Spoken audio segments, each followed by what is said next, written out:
Hello, everybody. Welcome to the stream. We are going to be watching the Yumi's mods or Doms versus who are we watching? Soup Kitchen. Soup Soup Kitchen. Kitchen. Uh, yeah, I'm with Trex and I'm Aurelius, and we'll be casting this game. Hopefully, it'll be a good time. Uh, we are waiting for the draft link to open, but before then, how you doing? Doing well. Lovely evening. Very, very warm over here up in Canada.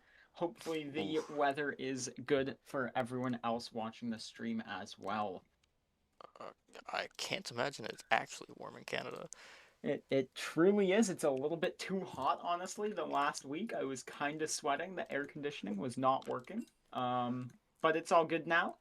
It looks like we have um Yumi's Dom's choosing second pick. So they're going to give away the choice of the side red or blue over to Soup Kitchen. Hopefully that decision will come in any second now. Yeah, I mean, I think unless you like upper division teams, I think second pick is usually the way to go. I think having that R5 counter pick is a little bit better when you have some kind of more random picks in like lower division, so there's not really like a prio pick you're trying to go for. As they will finally send the stream link or a draft link over, and I can put it in. All right, and we are going to have Soup Kitchen taking the blue side. So it's going to be blue side first pick, red side second pick, as you would expect in a normal game. I think that's the way we usually see things going on here. The blue side just a little bit easier to play for a bunch of players, a bunch of teams. And because the map is mostly symmetrical, it usually just comes down mostly to that comfortability and helping the players be in their own element and making that lane just a little bit more familiar to them. Yeah, I have to agree. Noticing any after doing some scouting on the two teams here, any picks that you think are going to be contested, or anything weird we might see, or anything similar? Yeah, so both AD carry players, both bot lanes here, love the Vayne. They love the Caitlyn. Top two most mastery champions for both Submissive Yumi and for Drip Tide on the side of Soup Kitchen. So I think we'll see a lot of priority towards the Vayne, towards the Caitlyn. Possible bans coming out all three games. Possibly first picking Caitlyn's, first picking Vayne's even.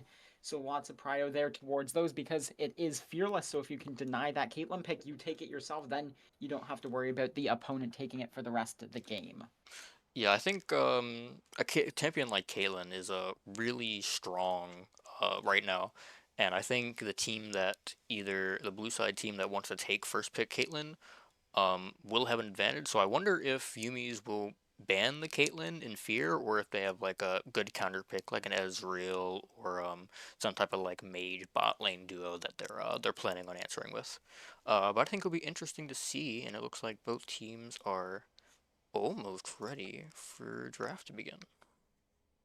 Yeah, and another thing I just wanted to point out again about the bot lane here is Kazakura and Moonflare both enjoy a lot of enchanter support. So we see the Nami 400,000 mastery on almost 400 on both of them. We see a lot of Sona, a lot of Lulu, a lot of Soraka on both sides of this support matchup. So I think we'll see a lot of those enchanters, and then you'll probably see either the supports flexing a little bit, saying, I'm going to go out of my comfort zone a little bit and be that engaged support, or you're going to see that engage having to come through in the jungle in the top lane with those tanks and AD junglers. Wow, we're gonna see a first ban Caitlyn on blue side.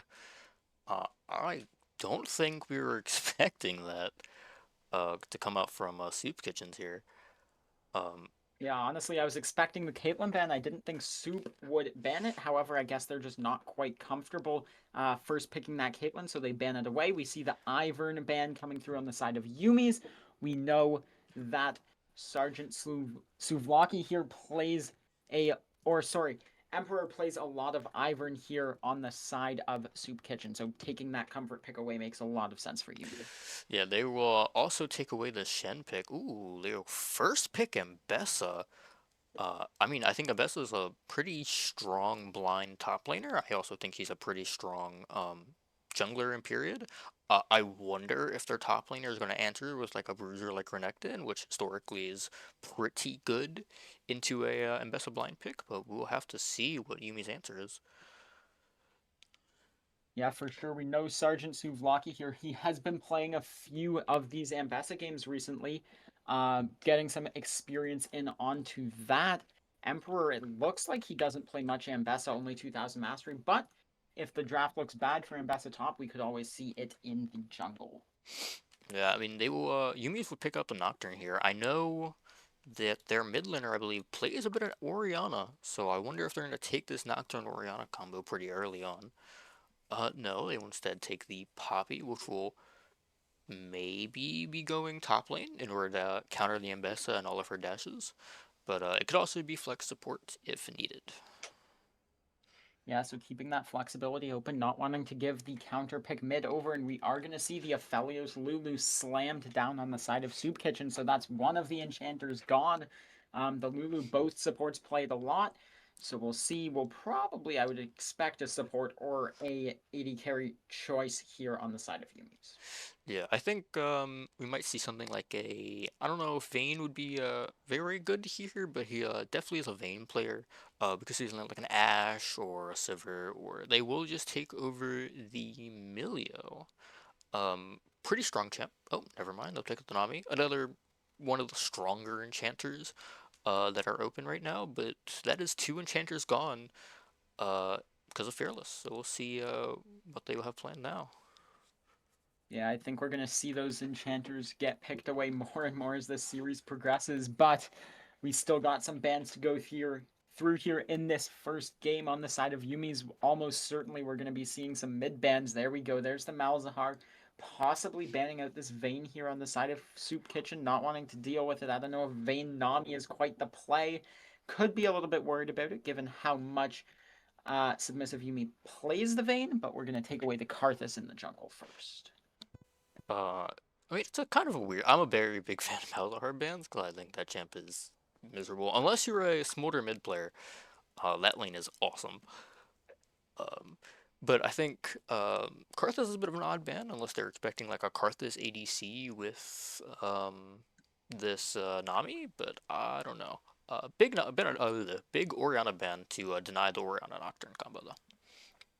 Yeah, for sure. That makes a lot of sense. I'm suspect on this Karthus band as well. Just looking at the masteries, it doesn't look like they play it too much, and I'm not confident, especially with the Nami. You really want like an engaged lockdown support to go with that Karthus, right? If you don't have that, so you see how it's just so hard to land those Qs consistently, and we are gonna see the Zaya here. So trying to kite away from this Ambessa, pulling those feathers back through, getting that root as she walks away from a fight. Yeah, I think Sai right here is super strong into the Mbessa, trying to deny any type of engage they could put onto this ADC, and especially with things like the Mbessa and the Nami, they're really gonna have a hard time getting on top of the Xayah unless they play some pretty like nasty assassin in the mid lane. But they will pick up the Sejuani in the jungle, so it looks like that Mbessa will be going top lane. Almost certainly, I think that Sergeant Souvlaki has the better experienced Ambessa as well. So it was always just going to be a bit of a fake flex here from Soup. We will see the mid laner here coming in. I'd want to see a little bit of range potentially, maybe something like maybe a Syndra who can stun the Nocturne off of her, outrange the Xayah a little bit, make it hard for her to play. The Victor as well is another good choice with that gravity field to peel himself, poking out the Xayah, and in those later team fights, hopefully for Soup Kitchen, gonna make her life a little bit miserable. And we'll see what the answer is here from Yumi in the mid lane. I wonder if we'll see something like an Azir or some other kind of engage mid laner, because with the Nocturne turning the lights off, it makes your job a lot easier to try to get a big engage off. So we'll see what he picks here, or he will just take a Xerath, another champion that utilizes Nocturne art pretty well, and kind of gonna use his R to take pot shots at the enemy carries and see if they can capitalize on taking an early pick off. But that will Yeah, I wrap up like that draft. Zareth pick as well. It's going to give a little bit more of that poke advantage towards Yumi. I'm just a little bit concerned about what their comp wants to do. Like, this Nocturne's going to want to go in, go in, go in with his ultimate, but then his follow-up isn't incredible. You know, it's like going to be like a Xayah running forward, which you don't love. It's going to be a Poppy going in, which can be a little bit tricky. The Nami wave will help, and then the Zareth also just wants to sort of sit back and poke. So I think this Nocturne could end up feeling a little bit um, out of almost a job. Not really much to do in these team fights. So I'd like to see how Naga is able to play around that and find some value from this Nocturne pick. And while we wait for them to start up the game, who do you think won draft? I'm personally leaning towards Yumi's Doms. I think they have. I think their comp is just a slightly bit better. I think that Poppy pick is really strong into this Mbessa and this Sejuani. I think they're gonna have a really hard time getting on top of their carries. Yeah, I think I have to agree here. As long as this Nocturne doesn't become a complete liability in the team fights, I think Yumi's Doms is going to have the advantage. And maybe the Nocturne ult's just going to be saved for if Soup tries to go in. If the Ambessa wants to ult in, you just shut the lights off, and then it's going to be so hard for the Sejuani maybe or the Victor to follow up and get that damage and crowd control locked down onto whoever the Ambessa is hitting. Uh, by the way, Trex, you own the lobby. There you go. Apologize for that. And so but yeah, I think I mean again, anything could really happen. It's League of Legends and nobody's perfect. A team that makes a mistake and suddenly this Victor and this Aphelios is just gonna outscale you and you're gonna have a very, very bad day on the side of Yumi's. But I think if the game goes perfectly, I think Yumi's does have a slight advantage, just in terms of team comp.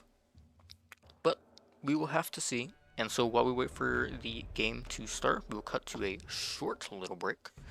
And we will return once the game is ready to start.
Alright, we are back. The game has started, and do we think we're gonna see any early ganks or early plays inside the jungle for either team? I think we'll see some vision. It looks like Naga here is on the Nocturne. It should be pretty easy. He can just cue the bush and then walk in and should be able to get this ward onto the Raptors of Sejuani, whereas Kaz and Emperor did in fact get that ward down onto the Raptors on that red side. So knowing where the Nocturne is going to start here, however, the Nocturne actually electing not to go for an early ward play, so the Sejuani a little bit disguised as to where she's starting. Potentially a guess as to it's probably topside pathing towards bot, though. Yeah, I think as for these lanes, I think Aphelios, this bot lane, will get a little bit of early push. I think Aphelios Calibrum will put a little bit of value and try to gain some early poke and some early push. I think the Victor will probably have to struggle in lane until he gets his E-Evolve and he can actually really push against this oppressive Xerath lane. And unless some like nonsense happens in the top lane, I don't think we're gonna expect much from that. I think a Poppy is a pretty good neutralizer for the Ambessa lane. Yeah, especially late game. I know Ambassador early can sometimes do a lot of damage to the Poppy, but as the game goes on, that Poppy just builds so much armor and will become a little bit unkillable, at least from the Ambessa. So the Ambessa sort of needs a lead into this Poppy, which can be tricky to do. However, the Nocturne pathing top could provide that opportunity. Yeah, and Ambessa will take a really early flash as they will trade flashes. Poppy looking for an early solo kill without ignite. Um, Maybe a sign for things to come for this lane, or could just be a one-off event. As Yeah, it's going to be a potential dive here in the top lane. Going to be messed up, outplayed there by Souvlaki, getting the solo kill with the Ignite. Poppy's going to have to TP back as this Ambessa picking up a lot of this CS under turret. Going to be roughly even in the CS department after this wave is collected. I think just a little bit of overconfidence. You saw, Poppy probably saw he was doing a little bit of damage to this Ambessa inside of lane, forced the flash, and thought he could look for the dive, but just didn't have enough, and you just gonna lose to that ignite diff every time. Yeah, I think if they wanted to go for that on that play there, then W needed to be up, but using the W early is going to make that so hard as potentially Nocturne here looking for a Gam or a gank here in the top. Yeah, Nocturne will get the fear off, but Ambessa has 400 dashes, and you will not be catching up to her. As Nocturne will waste a little bit of time, but will probably still pick up this top scuttle. Yeah, and it looks like Sejuani as well looking for a potential play in the bot side, or in the mid lane here. Gonna help the Victor push out this wave as Nocturne picks up that top Scuttle Crab, and potentially Sejuani gonna look for something, maybe picking up this bot Scuttle Crab. A little bit late, so gonna be slow to start that second clear here. Poppy will just pick up a solo kill, not deterred by dying under that turret dive. And we'll just solo kill the Ambessa even with a pretty sizable item disadvantage, pickaxe versus longsword. Not looking good, not looking good, but I think gold is still about even, probably about up a kill's worth of gold. Um, Still, game is really early. Yeah, and we do see here Driptide and Moonflare with this early priority. Aphelios, that green gun, giving him so much range, able to pick up a plate, crash the wave, start the reset, as it's now being matched by Kazakura and Submissive Yumi. So it's going to be a call here, a call longsword on the side of Zaya versus the pickaxe on the side of Aphelios for this upcoming sequence. Yeah, I think with Drake spawning in 30-ish seconds, I think we'll see probably junglers take their pathing to down bot side, and maybe look for a bot side play, and maybe try to pick up this first Drake to get an early scaling advantage into mid game. But still have a lot of laning phase left to go, and some nonsense can definitely happen still. Yeah, so both junglers here potentially at this 530 mark if the jungler clears their last camp here, assuming 2 full clears and 1 Scuttle Crab. After the 530 mark, they will get the Unleashed 1000 damage smite and makes that Drake a lot easier and potentially uncontestable versus a 600 smite. Poppy looking for an all-in. Nocturne is hovering without 6, but Poppy just maybe having enough damage. Will go under tower. Ooh, will end up going 1-for-1. Um, maybe a little bit of waste of time by the Nocturne as you will hover, not get anything from that other than a push out and maybe a plate top, but looks like blue team will be the first to take Dragon. Yeah, that's going to be important there. Hex Tech Drake giving them that priority. Going to be starting to stack this Drake. The Nocturne, I don't know if he could have ran bot. I guess it would have been a little scary as we see the Nocturne ult coming in the mid lane here. Going to be able to pick up a kill on the Xerath, given over to the Dizzler on the solo AP. Good choice there is Driptide here coming in, looking for some poke onto Kazakura. Kazakura walking away, limping away, is able to escape to the safety of the turret and is going to be forced to probably reset here in a minute. Potentially going to use that W to sustain, use that pot to sustain and stay in this lane as the Nocturne is looking for this bot grab and looking to make a play. Bubble hit onto Driptide here is going to be knocked up. Nocturne's moving. Flash out from Submissive Yumi. Heal used by Kazakura as the Nocturne shows up. Does not have ultimate here. Driptide blinking health bar is going to get that Fear channel. Flashes. Fear connects. Kill given over to Submissive Yumi as Naga is able to walk away. That's going to be one kill here over to the Xayah in the bot lane. Yeah, Yumi's Dom was taking a pretty commanding early game lead. Even without taking the dragon, they will be up about 1.4k gold with this 7-minute game time. Xayah will be up about 500 gold on the Aphelios, meaning she will be closer to first item, and first item will allow her to be a bit more aggressive inside this lane. Speaking about gold and items, any weird itemization choices you're seeing so far, or do you think a bit early to tell?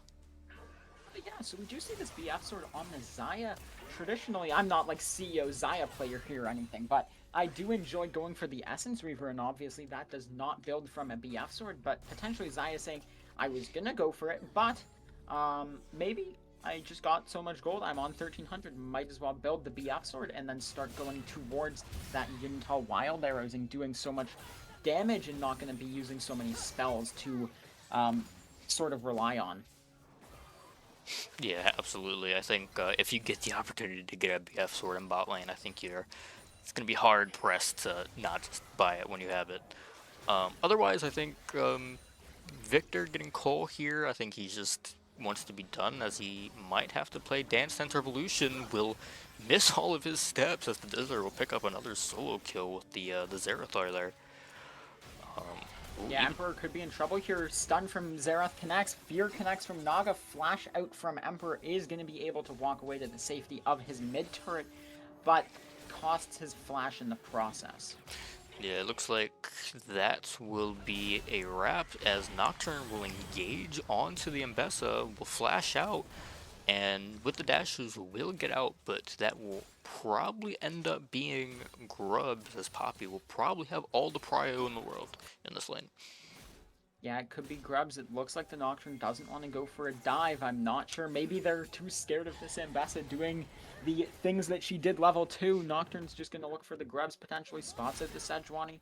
Knows she's going to be walking away. Knows the Nocturne is up in camps now. 4-camp lead for this Nocturne over the Sejuani, starting up the Grubs.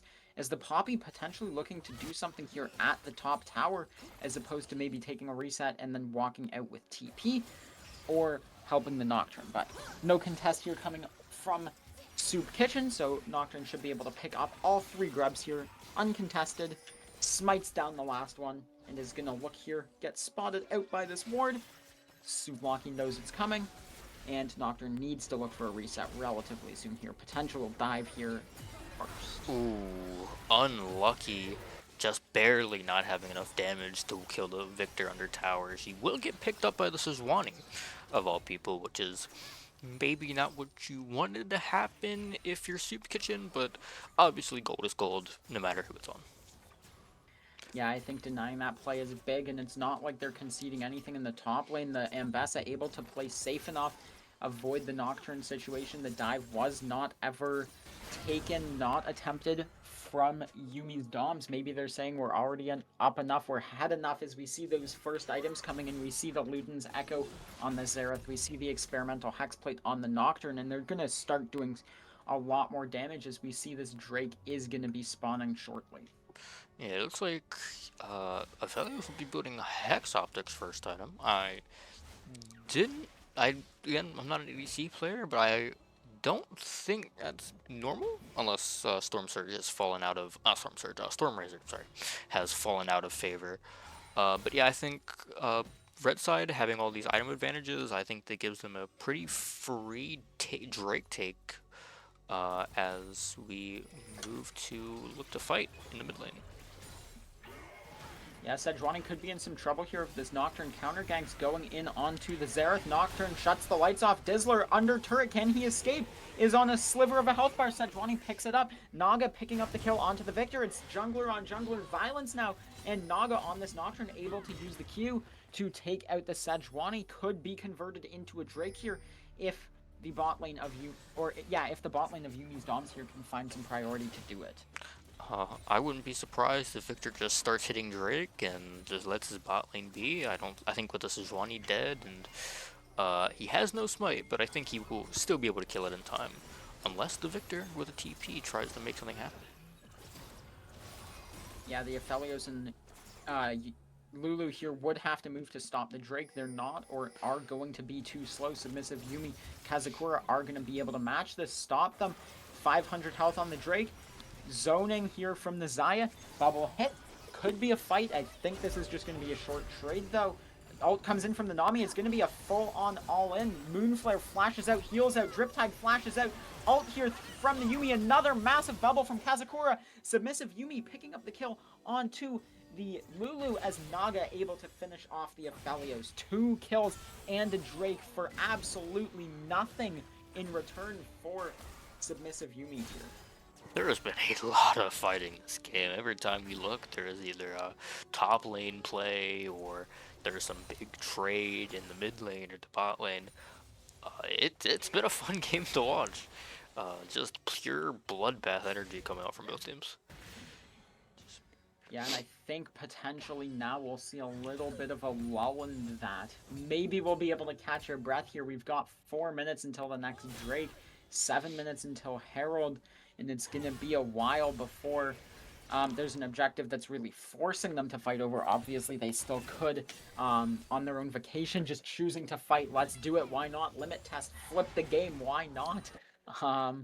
But nothing being forced here. Potentially turrets starting to fall soon. 2 plates on the side of Soup Kitchen's bot tier 1 tower.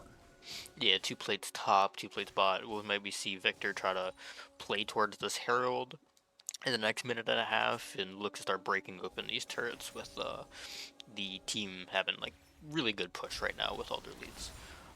Speaking of leads, the lead will extend for Yumi's to about 2.5, 3k. Biggest lead so far right now is on this Xayah, probably? Yeah, about...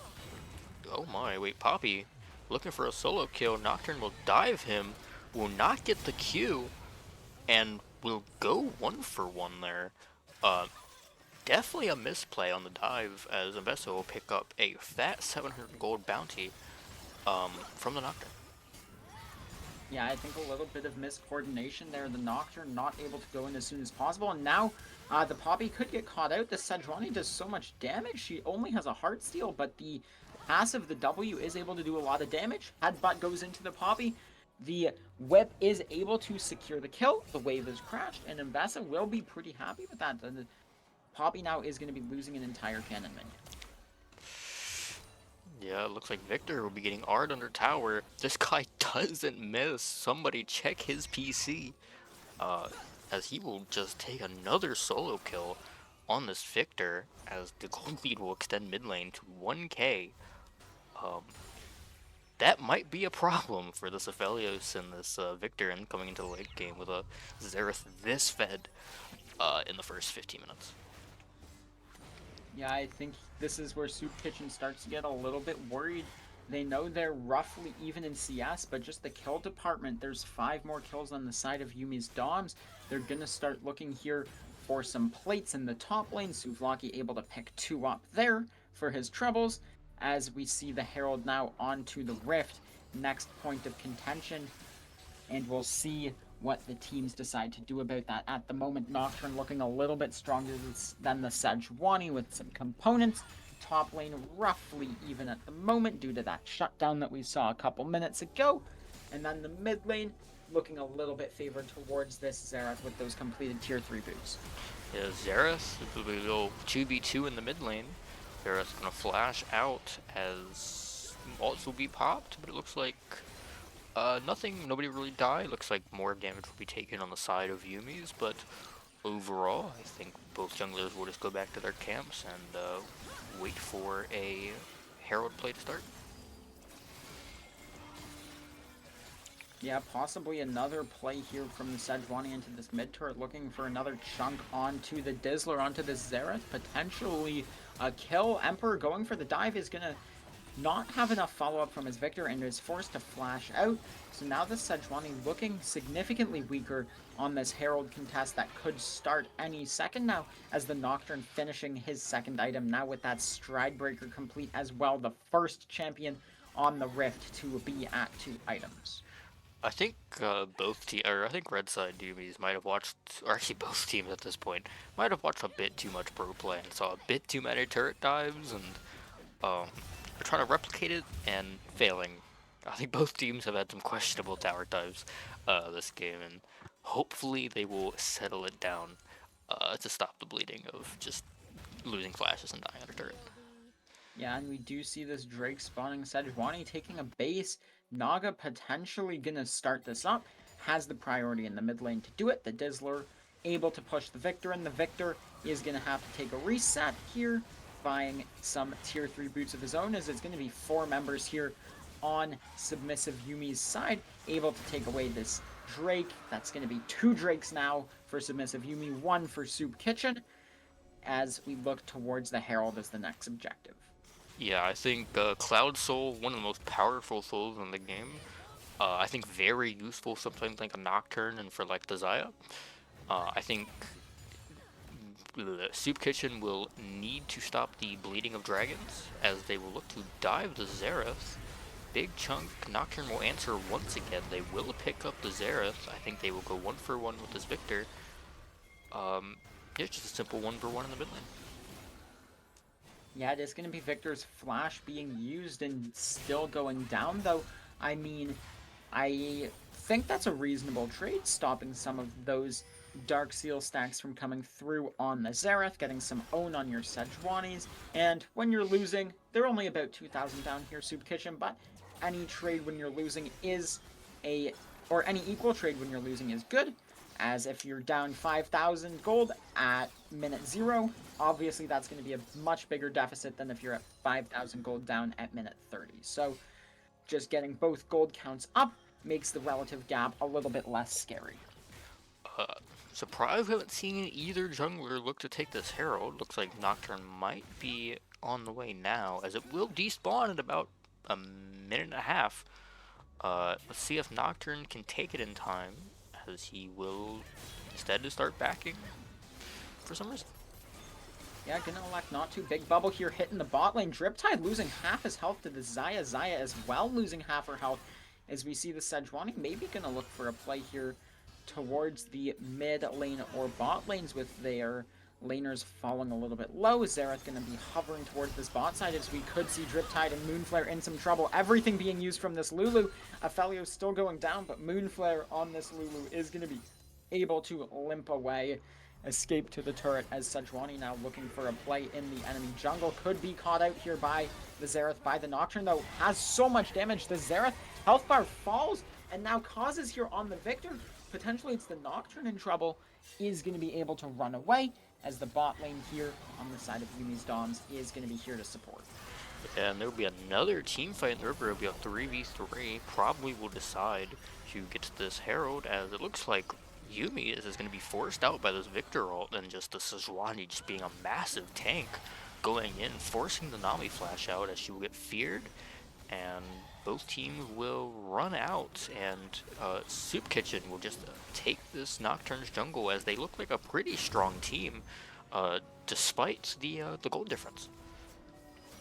Yeah, the Xerath falling so early was especially impressive. Xerath having 2 items here is going to be a significant threat now. While Soup Kitchen did win in the bot side jungle, Poppy is able to take away this top tier 1 tower from the Ambessa, is going to be able to transfer that into some more priority as we look towards this next Cloud Drake, potentially soul point here for Yumi's Doms, potentially the second Drake here for Soup Kitchen. It's going to be massive, whichever team can get it, as we see Naga here on the Nocturne taking away this Baron Enhanced Scuttle Crab and securing vision throughout the bot side river and jungles. Yeah, I think if you are on Yumi's Toms and you are looking at this as one, you are begging your Zaya to pick up the Lord Doms next, because this is one seems to be a big problem with just a surprisingly large amount of damage output, despite the amount of tankiness that she's providing to the team. Um, but we will see as Xerath will attempt to be sieging this bot tier 1 while we wait for the dragon to spawn. Yeah, just a little bit of farming here, potentially a play could be transpiring here in the mid lane. Poppy looking maybe for something, is just going to pick up a pink ward and walk back to top lane to try to get some tempo online. As we take a look at the items before this Drake spawns, we see 2 items on each top laner, 2 items on each jungler, and a little bit of a advantage for Yumi's Doms in the mid and AD carry department, with about half an item lead, 1 completed item up on their lane counterparts. Yeah, I think it's not going to be an easy dragon fight on the side of Soup Kitchen, but I think they've displayed that even with a bit of a gold deficit, they can still definitely be the stronger team inside of these team fights. As Yeah, they do have the setup in the river, so that counts for something. It means the Nocturne and Xayah are going to have to go in. Not really what the Xayah wants, the Nocturne fine with it, but Xerath here going to look for some priority in the bot lane. Victor going to have to match that. Is Xayah now able to start hitting this mid turret? And that's something that Soup Kitchen's going to have to be worried about. They're going to have to reestablish this mid prio, going to have to reestablish their river control, as we just see a little bit of a dance going on. Neither team committing to anything too insane. Potentially a play towards this bot side if someone oversteps. yeah, I think with Soup Kitchen getting the bot control, Poppy trying to TP getting cancelled by the Ambessa, making it so that neither top laner will probably be available for this fight. Ambessa will flash out as there will be a little bit of light poking. Seraph will look to ult this Lulu, will miss everything, and will get ulted over the wall and just one-shot by the combined damage, as looks like Yumi's will instead be looking for a mid play as they give up the dragon. Yeah, this Ambessa is going to be moving, potentially trying to cover some of this mid tier 2. I don't think she can do very much, though. She's just going to get dove in. So, Yumi's Dom's going to be giving up this Drake, 2-2 now, but getting 2 mid turrets in response. So very big for them. A lot of gold injection there, as now as Soup Kitchen going to have to chase them away from the mid lane. Yeah, I mean, I think that was a well-played fight from Soup Kitchen. I think they saw where that Xerath was ulting from and just immediately snap engaged onto him, one-shot him, and I think with the comp thereof, that Xerath is a lot of their poke and a lot of their damage before the real team fight begins. So I think it was a smart play by Soup Kitchen to kill him early, and I think it was a smarter play by Yumi's to realize that they had no more damage to contest this Drake and instead look for something elsewhere on the map. Yeah, as now we're going to see a dance potentially starting towards the Baron. Maybe this Poppy overstepping a little bit. Has a lot of priority here. Has the Phalite Vision, so should be relatively safe. But if that drops, then the Poppy's going to be in a little bit more danger. Looking for the reset. Should be on a lot of gold here. We'll probably see 2 big components being picked up from this Poppy. Just one. Just the Spectre's Coward. Yep, I think we're gonna see a little bit less team fighting. I think we're gonna see some kind of just some farming, as Sejuani will miss the ultimate onto the Nami, but she is just so tanky as the Nocturne will go in, the Nami wave will come in, they will kill the Lulu, and the Sejuani will go down, and it will be a 3-0 on Yumi's Doms as they will look to take the Baron. Yeah, this Victor could be in some trouble as well here in the top lane. Maybe they're going to call the Nocturne over, maybe not. Just going to be able to push out this top wave here. And Yumi's Dom's now starting up this Baron. They have the Xayah. This Baron should go down pretty quickly, even just with the three of them, as we see the top laners still fighting along, doing their thing. Wet pool noodle fight over there in the bot lane. Yeah, these top laners have been just fighting from minute one, both just looking to absolutely kill each other as Poppy will take the turret underneath the Wakeful Eye of Ambessa, as let's see how they use the Baron with this Yeah, I next think couple what I would minutes. like to see here from the side of Yumi's Doms is pushing and sieging this top tier 2. And what that will do is it'll pull Soup Kitchen away from the bot side. It'll pull them into the top side. And then as this Drake spawns in the next 2 minutes, then Yumi's Doms can move towards that Drake, establish full priority, push out the mid wave, push out potentially the bot wave with that Baron buff, and establish their full control of the river and force Soup Kitchen to walk into them on this soul point contest. The Tizzler just landing every Zereth ult and just absolutely murdering this Aphelios on top of his mid-wave. As Xayah will also look to go in, Lulu will flash stand still for a while, just to aura farm, I think. Um, and as the top laners will continue just fighting in the bot lane, as Nocturne will maybe look to dive, as looks like the rest of their team will siege mid lane. Xayah stepping up too far and just getting one shot, but this is Sejuani Victor. Um, Holy crap. It's going to be a 1,000 gold shutdown to the Sejuani, ulted down now by the Nocturne, is able to walk away, headbutts back in. Victor doing a lot of damage here. Emperor on the Sejuani not taking damage somehow. He looks like he's on 10% health, but I'm convinced that's at least 50 for the Sejuani.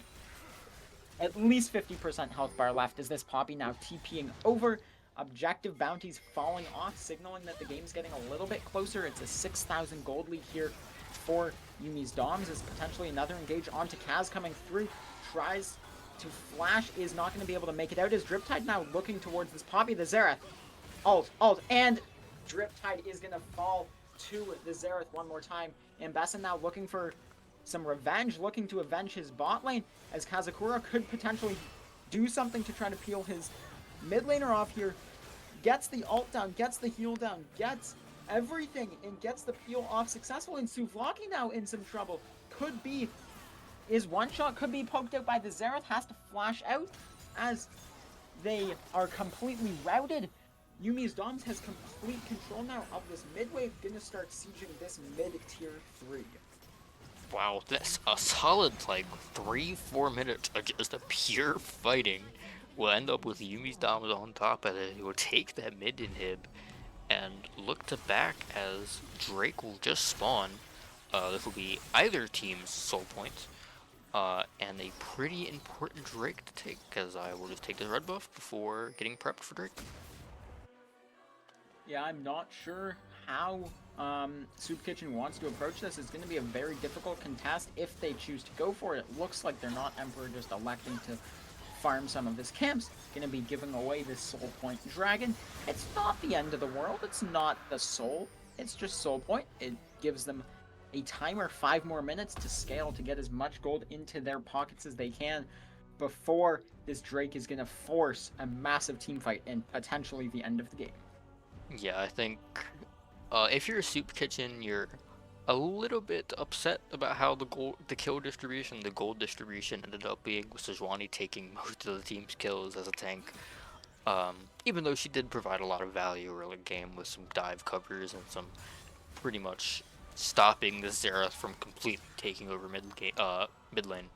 But I think with the Xerath picking up the Death Cav and this Xayah almost being at LDR, I think it's just gonna get harder and harder for Soup Kitchen to get back into this game. Yeah, you almost have to look for some sort of overload play on the side lane, potentially some play towards this Poppy, getting a pick there. Um, but this Baron is going to be the point that it looks like Submissive Yumi is going to try to force some face checks, force a mistake from Soup Kitchen here, and exacerbate their lead, make it grow that gold lead even further. It's already 8,000 gold, and it could get a lot larger if something happens towards this Baron. Looks like Zaya will get engaged on, but Sejuani will get CC chained. The Victor Q not being enough, as the Sejuani will headbutt her to kill her off, and she'll go onto the Zareth. It looks like the Sejuani is just 1v9 I right don't now. think she can die. I'm Uh, not confident they have enough damage to kill her anymore, as Driptide here on the Aphelios does definitely have enough damage to kill the oh my. Nocturne. Is almost going to fall to the Xerath, but that's going to be 2 kills for 0 for Soup Kitchen. Now 2 kills for 1 as the Dizzler able to channel that Xerath ultimate, able to pick up the kill on the backside onto the Aphelios. I think we found the guy who killed Abraham Lincoln. This guy Yeah, is I just mean, absolutely not missing with his ult. He is a sharpshooter for this Aphelios. As Poppy will get forced out of bot lane by the Sejuani, and I do apologize to Emperor for saying the gold lead was in the wrong place, as you've sufficiently proved me wrong with that last team fight.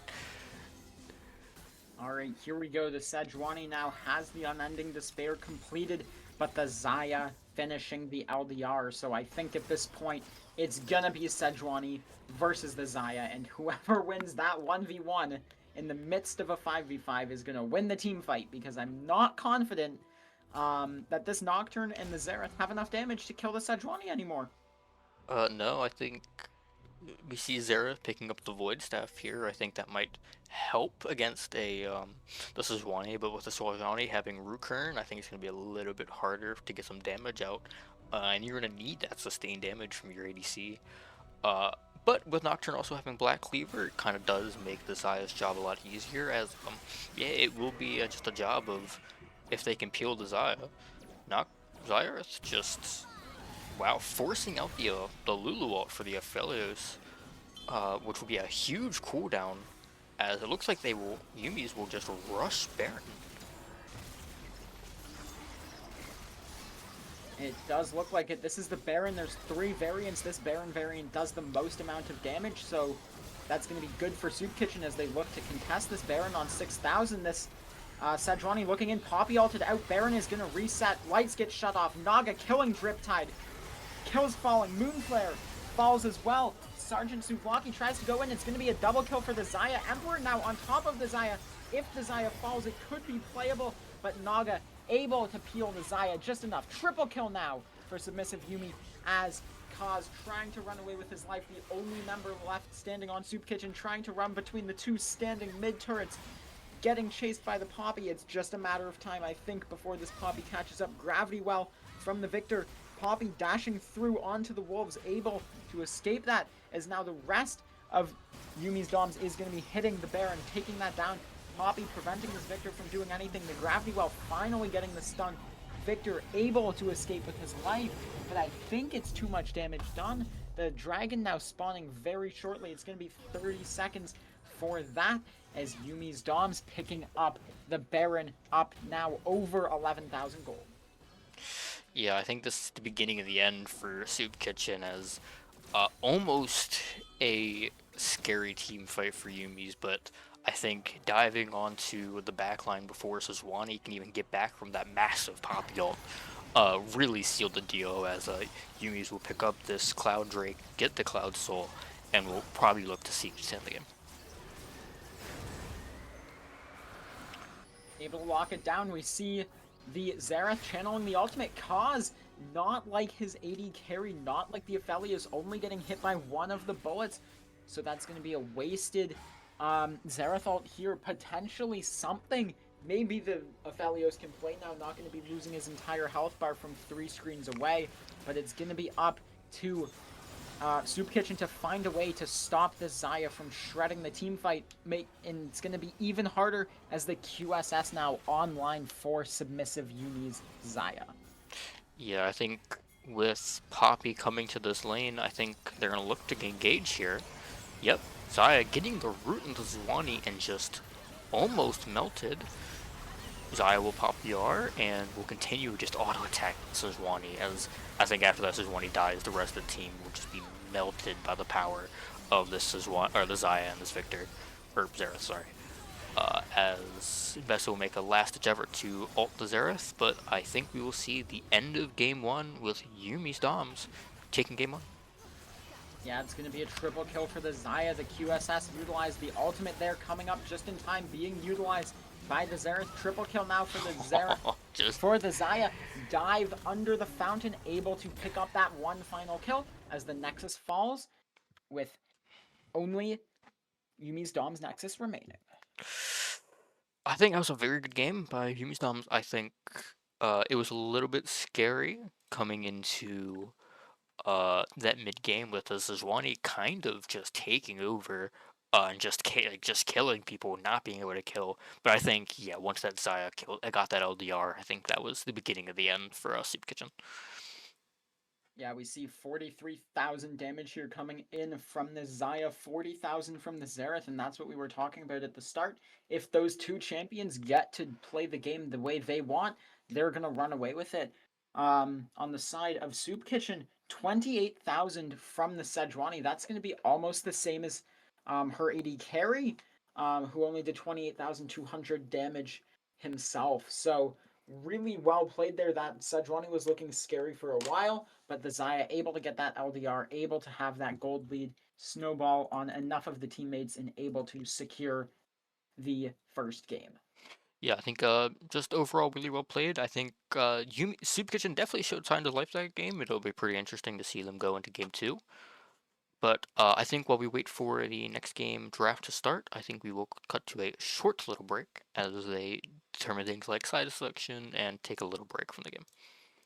So we will see you all very soon.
Alright, welcome back. As we look to have the draft for game two to begin. Any last thoughts about last game and what they're gonna do looking to this next draft? I think we're going to continue to see this Caitlyn priority, either Caitlyn ban or Caitlyn pick from one of the teams, and potentially something like a Vayne as well in the bot lane. So Yeah, oh, it looks like we're having a bit of a technical difficulty, and by technical I mean the players are just a bit AFK. Uh, should not take you too know, it's a long. bio break. Yeah, Nature yeah, call. yeah. Nature always calls. You cannot ignore nature. We know, you know, league players have certain stereotypes about them, but hopefully we're not perpetuating the stereotypes. You know. Yeah, so for game two here, it's gonna be Soup Kitchen electing to take the second pick. Yumi's Dom's responding with the blue side, and we're gonna be waiting for the draft to start here. We've got one team ready, one team needing one extra minute. Yep. I am expecting another Caitlyn band to come outside of the soup kitchen. Looks like if they didn't want to pick a blue side, they certainly are not going to let Yumi Stoms pick that first pick. But I think maybe we might see a Vayne first pick on the side of Yumi's to kind of deny it, because as you said earlier, both ADCs kind of play it. But I just do wonder if we're going to see anything like as an engaged support, or we're going to keep on seeing these enchanters. Yeah, I think we're gonna keep seeing the enchanters. To be honest, I know both of these supports play so many enchanters. Like you still see, the Sorakas of the world, the Jannas, the Yumis, Milios potentially, Seraphine on the side of Kazakura. So there's still a lot of enchanters that both of these supports play, and neither of them really playing many engaged supports, especially compared to the mastery on some of the enchanters. Yeah, I mean, I think also it kind of does limit the way you have to draft because, for example, I don't really think you can, even if like the players played Kai'Sa, I don't really think you can draft Kai'Sa without an engage support. Which might be a problem if like a team would draft like Ezreal for something, as Kai'Sa's always been a pretty reliable Ezreal counter. Um, but yeah, I think if we don't see a Vayne pick, we'll probably see something like an Ashe or Sivir for either team. And I think it will be interesting to see what junglers also pick, because I think the Emperor on the side of Soup Kitchen really showed that he is a force to be reckoned with, even in their loss. And I think maybe you should put him on type of carry or fighter jungler and see what he can do. Yeah, maybe a Zinzao or something here for the side of Soup Kitchen, able to just get a little bit more of that agency, doing a little bit more damage, and that Crescent Guard can honestly make him about as tanky as Sejuani is, at least for 4 seconds.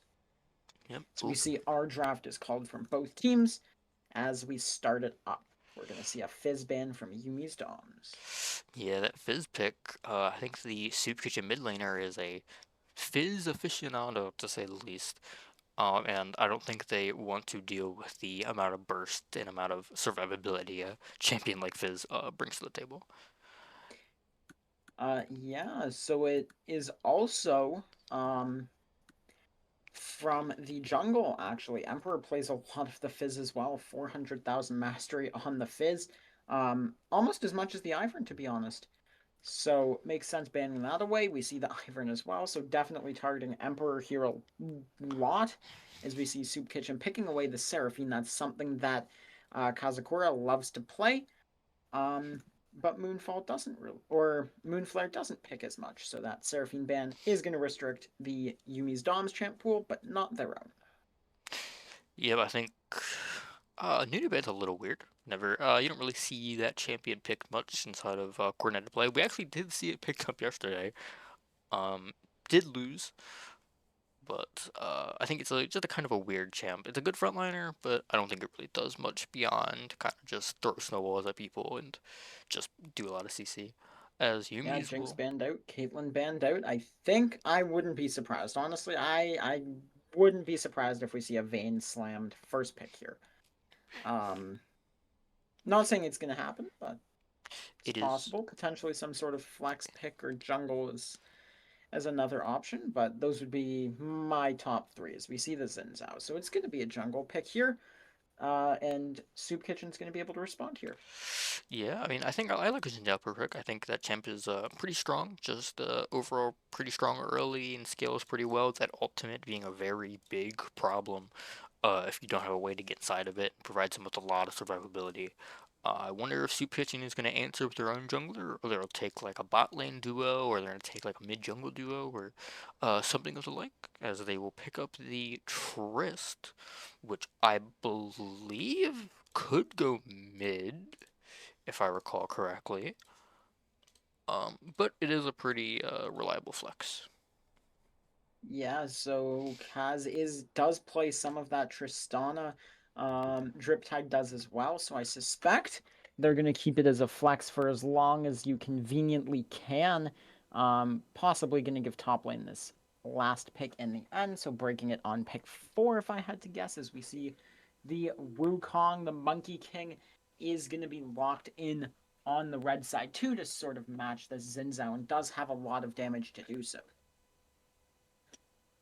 I think if you're on the side of Soup, I think you might pick your mid laner here. I think an Orianna Wukong would go pretty crazy in this draft, as Wukong's a rather underrated champ, but a pretty good way of delivering Ori ball to the backline. But they might just also just pick up a support here, as MF will be picked up on the side of Yumi's, which they might pair with a, I don't know, what will they pair it with? I think it'll be some form of enchanter, to be honest. Like, I don't see them straying away from that. So potentially like a Sona. Not ideal, obviously. Potentially something like a Lux if you want to do that, but it's going to be the Zyra. That's another champion that Kazakura plays a lot. So that's going to be one Zaya route into the Zaya knockup, into the Misfortune ultimate. So if you get hit by a Zaya route, you're going to be not having a great time, and as well, that's a large amount of zoning utility. That's going to make it hard for the Wukong and the Tristana to sort of jump onto the backline here. And they will just slam a Yumi pick on the side of Soup Kitchen here. Yumi, don't really see that much anymore. I think it's a pretty decent champ if you have a pretty like hyper carry ADC like a Cogmaul, or I guess Triss can provide some of that value too. But yeah, I think it's a rather interesting pick. Provides a lot of healing and shielding for your one target. But yeah, just you don't really see it much as they'll move to round two bans. Yeah, I'm interested in what is going to be picked here for Soup when they do decide to break this flex. I'm not sure that Tristana Wukong is exactly a great mid jungle pairing. It just feels to me like you're going to have too much value coming through um, from the Tabby is just doing so much defensive uh, armor, and especially with that overshielding from the tier 3, as we see the Malphite ban from Soup, so maybe they are thinking of putting the Trist on the mid and they're starting to ban out these armor stacking tanks. Yeah, I think an Orianna ban is pretty good on the side of Swoop. I think Orianna's a pretty safe blind pick, even if that Trist is going not going mid, going ADC. I think Oriana is banned, so it cannot be that. It could be something like an Annie. A Tom Kench is locked in, so that's going to be in the top lane. Um, Soup here doing their best to keep this flex pick alive. you never know. It could be a Yumi top Tom can support. Yeah, I think that would be there'd need to be an investigation started on that one for potential win trading, but Hey, it's the something you could do for the sure. the archive turning needs its drama once in a while, as Yumi's will pick up the Kazante.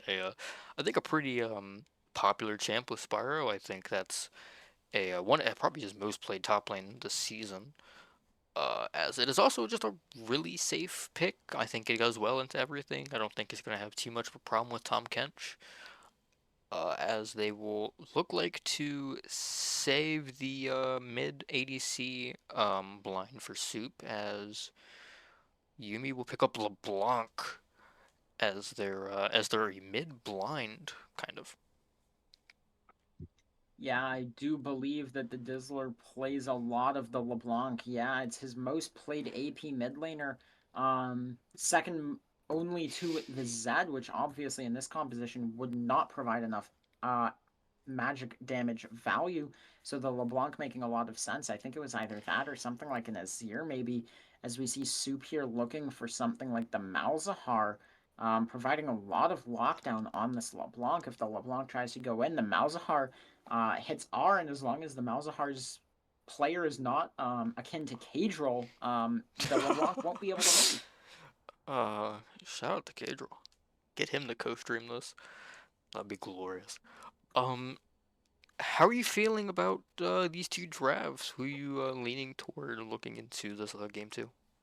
Honestly, I think Yumi's Dom's comp here is very strong. I think this Cassante is going to be able to provide a lot of tank utility. I'm scared about the um, efficacy of Soup's Engage here into the Zyra Wukong or into the Zyra Zinzao. It just feels very hard to really get on top of anyone who's standing around the Zyra or the Zinzao, as that just provides so much crowd control utility.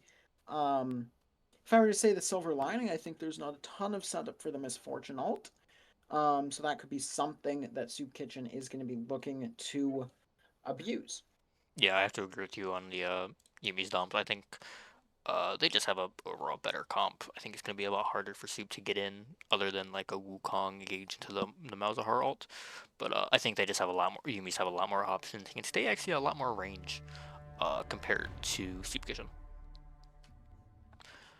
But as we wait for the game to start, we will go to a short little break and we'll return when the action begins again.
We are back with the second game of Yumi's Doms versus Soup Kitchen. Yumi's Doms on the blue side this time, and Soup Kitchen on the red side. As Yumi's Doms leads the series 1-0, looking to probably close out this game versus Soup Kitchen. Yeah, a little bit of an invade coming in here from the side of Soup Kitchen. Able to get some poke onto the Cassante. Not much happening though. Emperor here gonna look for an invade. It looks like is gonna go and start on Naga's Wolves. Very interesting. You usually see, if you see like an invade like this, you usually see it on Raptors and red buff. You usually don't see it on Wolves and blue. I wonder if this Xin Zhao is going to get caught out by this and lose the 1v1. I know Xin Zhao is a pretty strong level 2 champ, as... If he can get it, the Wukong Q Smite is able to secure it. Naga now going to be forced to run out of his own jungle and is going to be completely homeless. Can't do anything about this Wukong. Is going to be able to pick up this Gromp as the Wukong looks towards his own Raptors. Yeah, that's a demoralizing play on the side of Emperor. You are trying to go for blood early on in this game and just truly winning not only a CS battle, but a mental battle. As Xin Zhao will be much delayed on his clear and will be down on gold. Yeah, so I guess the one bright side of that is the Wolves will be able to respawn quickly. The Wukong also going to be slow on his clear, so the Xin Zhao actually going to get to the bot lane faster than the Wukong. Albeit he will be down a level until he can secure the Scuttle Crab. Yeah, I think it's going to be, we might see a fight on that bot Scuttle, or Xin Zhao maybe looks to gank this Malzahar early at level 2. Certainly gonna get this Malzahar flash, but just waste a bit of time as Monk will go in and just get one shot. It's definitely worth it. Getting the Malzahar flash and getting the first blood for himself, so the Xin Zhao is going to be up on gold, is going to be down significantly in XP, looking like he wants to go for the Scuttle Crab, but thinking better of it, knowing that he doesn't have that third ability point leveled up, not having the Q, the 3 Talon Strike online yet, so able to just go to his red and is going to continue this full clear, more than likely, and conceding the double crab. So we'll see what Xin Zhao can do to mitigate this XP disadvantage that he's found himself in. Yeah, I think a really risky play in the mid lane. But I think it kind of works out. He gets he gets that kill gold, which kind of evens him out. So I think he kind of mitigates a little bit of that disadvantage from losing that early wolves. But it looks like rest of the lanes are kind of pretty even. A little bit of lead for the. I think we're going to see a Scuttle Crab fight here. Emperor finishing up his blue buff, level 4 here. Kazakura could be a target here, going onto the clone here. Wukong ignited, flashing forward onto Kazakura. Riptide here, jumping down onto the Zyra, getting a kill. Double kill now for Driptide. It's going to be a triple kill here as Naga falls. This Tristana going to be super scary as soon as she gets that base off. Now up 900 gold further than she should be, realistically. Yeah, gonna go and have the 1300 gold in her pocket for probably a BF sword, maybe. I don't really trust builds nowadays. As I'd imagine that Yuntal is completely fine as a starting item. Could possibly see something like a collector if we're feeling a little bit quirky, but I'd imagine, just like last game, we've got the 1300. Might as well just lock down the BF sword and go for that. Yeah, it looks like this Tom Kent providing giving the Xante a little bit of trouble. Xante will pick up the Negatron cloak to try to mitigate some of that massive magic damage. If I were Xante, I'd also put like a Thorn Milk. I think that Tom Kent is a lot of healing uh, for what his champion does. As we just kind of relax as Dragon spawns, and we'll see which team wants to try to prioritize that first. Yeah, the Dizzler here going for a trade onto the Malzahar, but is just going to get Nether grasped and follows to Kaz, so that's going to be a solo kill here in the mid lane, as already Soup Kitchen is up 1,500 gold.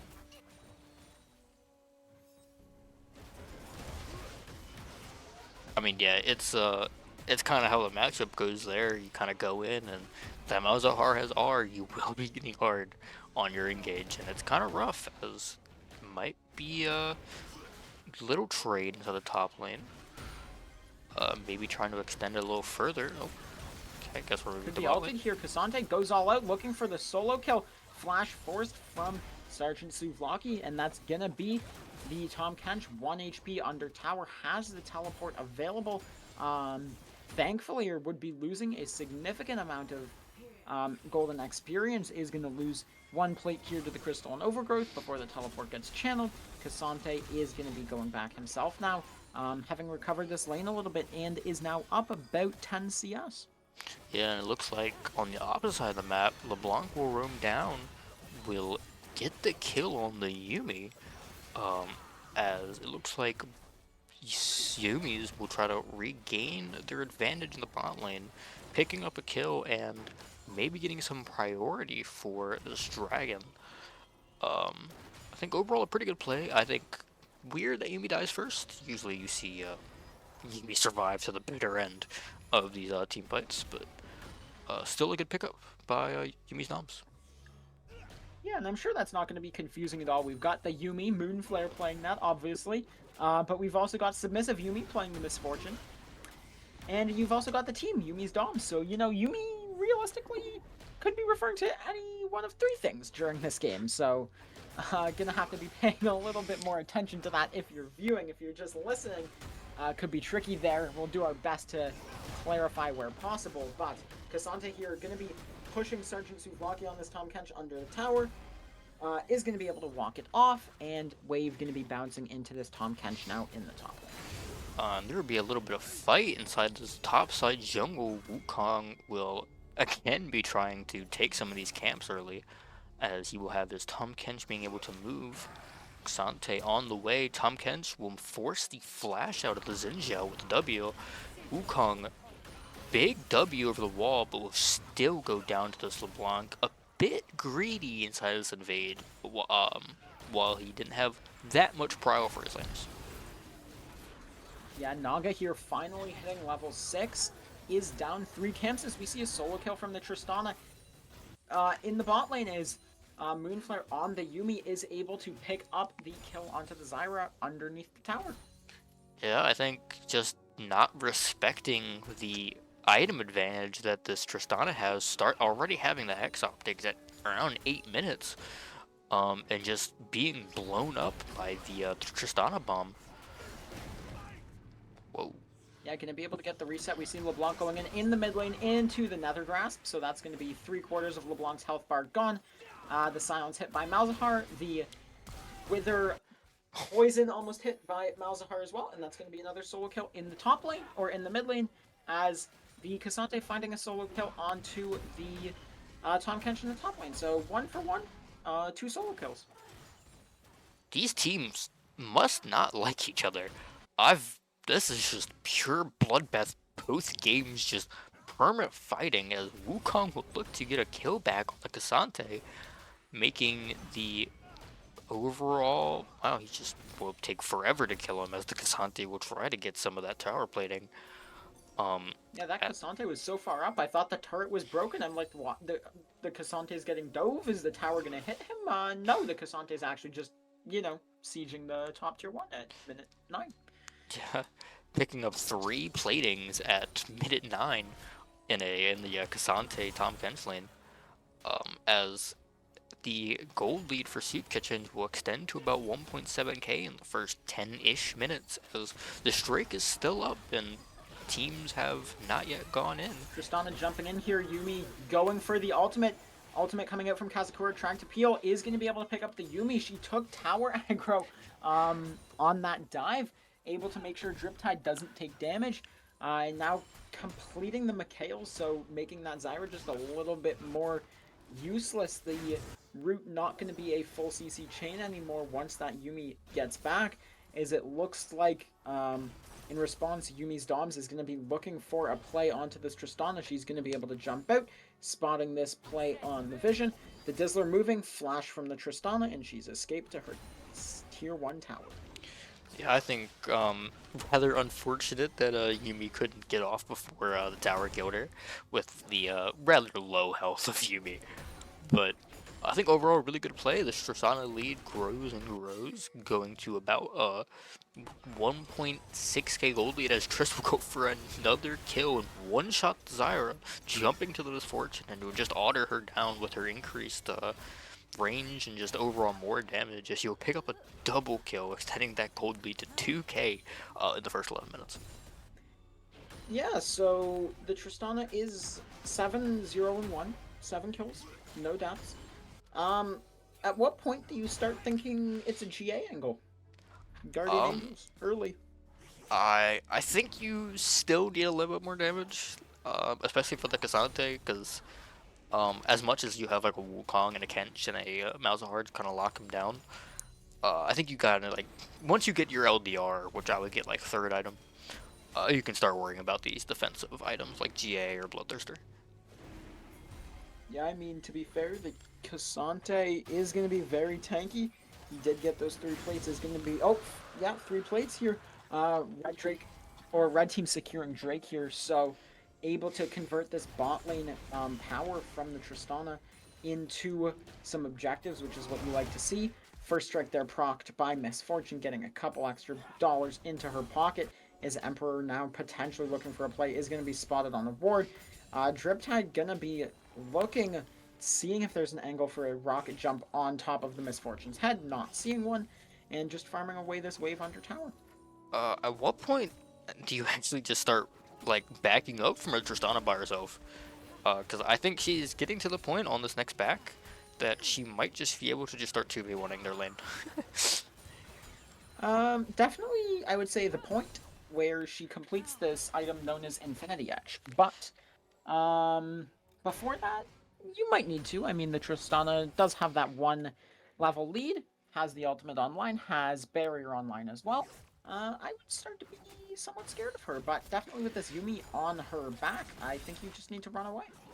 Yeah, I think it's gonna be a rather rough lane. I mean, Misfortune pretty even on CS, regardless of the circumstances, which is rather incredible.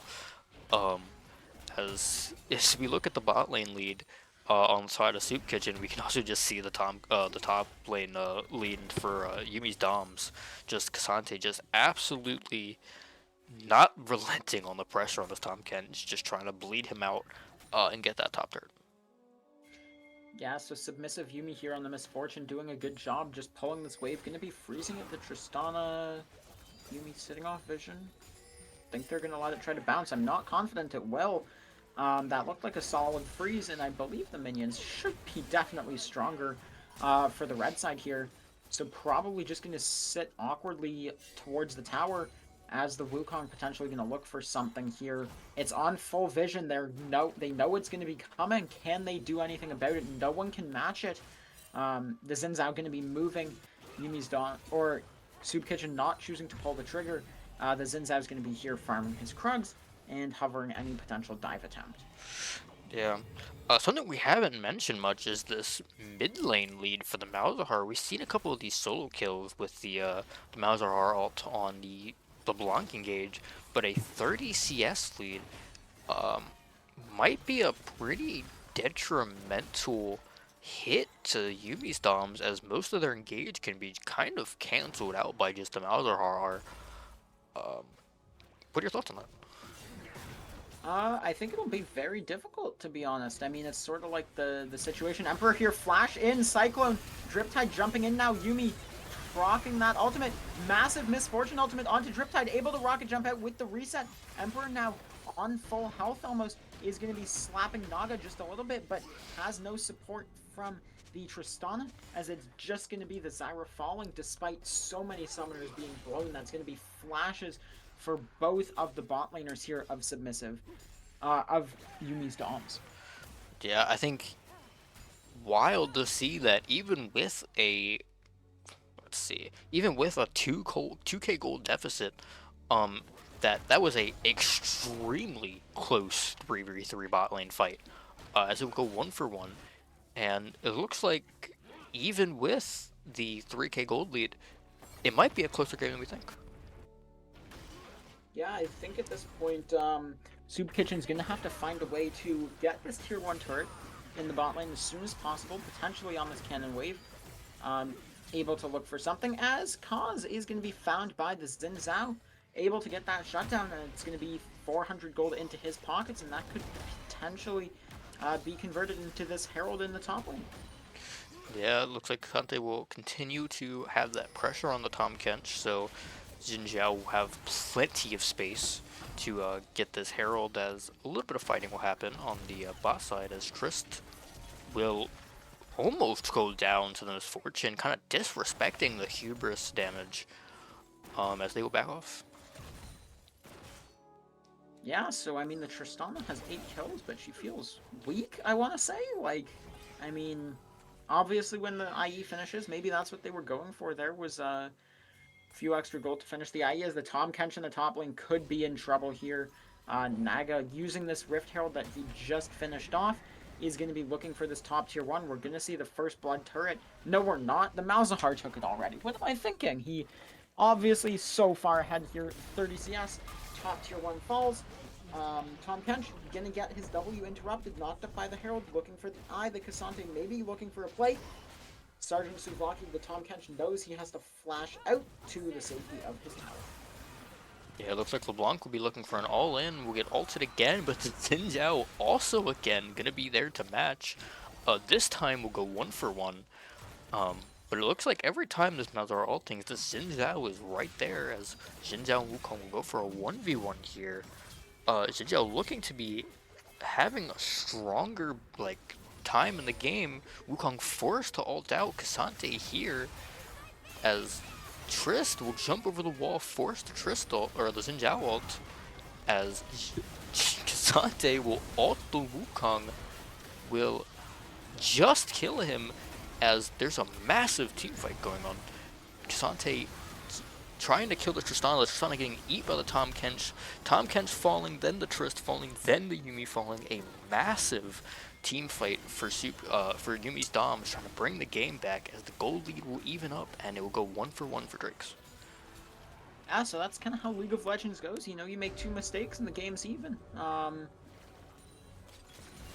The Malzahar making a couple mistakes there in the mid lane, not the end of the world, but then with that team fight, the Soup Kitchen thought they'd be able to win, but Cassante TP coming so much earlier than the Tahm Kench, and the Cassante being stronger, up so much experience here, is able to just provide so much value into that team fight before anything can happen, and the Tristana not being able to free hit despite having this completed IE, not able to do enough to bring the team fight into their favor. Yeah, I think, as you said, League of Legends is definitely a game of mistakes, and the team that makes the most mistakes will lose. And yeah, with that Malzahar not being there for that team fight, I think was pretty detrimental, and not being able to prevent this Xin Zhao from just jumping onto your Wukong, or your Cassante jumping onto this Wukong. And it really showed in not having your entire team available for the drag fights. Yeah, so we're going to see an even gold lead here. There is a little bit more standing gold on the side of Yumi's Doms, and I think, honestly, they're going to scale fairly well as well into the late game here. This Cassante is going to be looking to pick up his Sheen item completion here. Potential play here on the top side. Driptide here with Moonflare. It's going to be a 2v3... 3v4, actually. The entire kitchen sink potentially going to be thrown here if one team oversteps. Yeah. for not being Soup Kitchen, they will force out the Yumi ult. Tristan will jump back. Big root by the Zyra on the Tahm Kench as he will most likely fall here. Tahm Kench will get his consolary Heartsteel stacks as they will take another losing team fight, and Soup Kitchen will, or Yumi's Doms will continue to grow their lead that they have found for the first time this game. Centric. Yeah, and I think this Cassante matching the Malzahar is exactly what they want. Obviously, building the Canic Root Current to stop the Tahm Kench, but it just works so well into both solo laners here of Soup Kitchen, so the Malzahar ult not going to be able to do much to the Cassante. Obviously, into the LeBlanc, it would shut it down, but I think the Cassante very happy, going for the flash forward, going for the W, going for the all-out, flashed out by the Malzahar. Is Cassante now with his Q3 potentially looking for a play? Not gonna find one as the Malzahar walks away. Yeah, I think this is like one of the problems of having like same damage type solo laners is that if you have a tank in the top lane, he can just kind of match whoever, and it doesn't really matter. Yeah, I mean, just a great play by like Sante to force out the flash from the Malzahar, as the game will probably settle down for a little bit as we wait for the Drake to spawn in the next 2 minutes. Yeah, so Cassandra here, very strong side laner, honestly, using that ultimate to just become an insanely sustain heavy bruiser, as we see Zyra potentially caught out here in the top lane on the Baron, trying to set up some vision, gets the ultimate down, but killed by the Wukong, and now potentially question marks are going to be raised whether Soup Kitchen wants to start this Baron up, or what they want to do with this newfound priority from Kazakura now not being on the Rift. Yeah, I mean, definitely Baron is a possibility. I think they're gonna look to just farm out and get some pressure on the map. I think they think that the combination of Xinjiao and Cassante still having like TP and being around the area makes a Baron take a little bit dangerous. But I think overall that's like the plays they're looking for to get some picks, because it looks like they might have trouble inside of these team fights. Yeah, we do see the Drake coming in 1 minute. It's 1-1 in the Drakes right now. This next one is not the most relevant. Second Drake, not famous for being, oh my gosh, need to secure that one, but obviously it will be nice for whichever team can pick it up. And if a team fight does break out, the winner of the Drake could quite feasibly look to convert that into a Baron.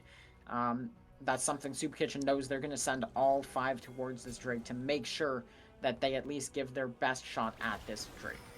Yeah, and it looks like this Cassante will start off the party, will get ulted by the Malzahar, and just 5 people will ult him, but will drag away the Wukong, will almost one-shot him. Tahm Kench will eat the Wukong, Xinjiao will dive in, use DR to kind of negate some of this damage as they will turn onto the Tahm Kench, flash over the wall, and the Misfortune ult will rain down to hell as Wukong will try to get to the side, will take out the Zyra, but it looks like the team fight is going to be won for the side of Yumi's Doms, as they will probably take control over the strike pit. Yeah, so that team fight was scrappy enough people falling. It's 2 for 3 in favor of Yumi's Doms. So that's going to prevent the Drake or the Baron, but the Drake definitely will be secured here, and then they will have priority onto potentially this mid turret, potentially into the Vision in the topside river with the Scuttle Crab just spawning, and they're going to look to try to repeat their success here on the Baron. Yeah, I think especially with like the Hextech Soul being the soul for the game, I think it's a very strong Dragon Soul. Especially with their champs like just Yumi, or sorry, Misfortune E providing the ability to proc the soul, or the Zyra plants, or even LeBlanc just dashing in and queuing somebody. I think if Soup Kitchen lets Yumi's Doms have this soul, it will be a very tough game for them, as the gold lead will go to about 1.4k in favor of Yumi's Doms. A stark contrast to earlier in this game with Soup Kitchen having a much bigger gold lead. The game will kind of settle out as next objective will be Baron. Yeah, so the Cassante and Tahm Kench being sent to the bot lane. Theoretically, Yumi's Doms could pull the trigger. They have the TP, the Tahm Kench doesn't. If they know that, it could be a 4v5 on this Baron and potentially forcing some kills. especially with this bot lane prio that they have due to the Cassante just being such a strong solo laner, being up 2 entire levels onto the Tom Kench. Yeah, I think it's going to be hard. As we saw in that last team fight, Cassante, even if getting ulted by 5 members of the enemy team, can just take somebody away into his own team and kind of negate that CC chain. And hopefully Soup Kitchen can realize that maybe going on the Cassante may not be the option they have. Um, but hey, we might see if they'll swap it up or they will continue to make the same mistake they did last time. Yeah, and here we go. We see Yumi's Doms with the prio. They don't know where the members of Soup Kitchen are, so they're not going to look to hit that mid-tier 1. I know it looks so juicy with that Crystal and Overgrowth. That's 2 plates pretty much sitting right there with 1 auto, but that 1 auto could cost you your life. Is Cassante now 4 members collapsing on him? Can he escape? Can they pull the trigger on Baron fast enough? Please. Oh, he will not get out, would not be fast enough to take the Hex Gate as, again, I must just cursed him by accident as he will be taken out by 4 members of Soup Kitchen. I do apologize. So I think the issue there, right, is he pressed ultimate, but he didn't kidnap anyone away. So I think if Cassante wants the best chance of living there or stalling, which I think is what he can do if he survives 10-15 seconds, maybe. I know it's a lot, but it is Cassante after all. That guy has 50 dashes, so much damage reduction, and all of that. And then if he finds the angle to pull someone over a long wall, he could escape, and then that could potentially have given his team the time they needed to sneak the Baron while everyone is bot lane. Yeah, it looks like Wukong will look for an engage onto the Zyra. Trist will also jump in, force both flashes out of the bot lane as Zyra will go down. Misfortune will open up onto the Wukong and the Tristana. Wukong will go down to the MF. Cassante will TP in, going onto this Tom Kench as Tristana will try to just do damage to this Cassante. Like, will not do any damage as he will get Malzahar ulted. Jinzhao will pop the R to try to negate some of the damage as Blanc will look for an engage. Tristana jumping in as just some more poke on this Cassante. Malzahar will flash E a minion as Cassante will finally go down. Yeah, it seems he bleeds, honestly. I mean, he's building another Spectre's Cowl. I know he wants that very badly to make his solo lane experience even easier, but this Tristana does have the 3 items. It's not like she's behind despite taking some of those deaths. She's still very strong with that Infinity Edge and Navori completed, and that's going to be a Baron here from the side of Soup Kitchen, and it's going to be up to the Zinzao to look for a steal. The Dizzler potentially looking for some damage. Has fallen very low.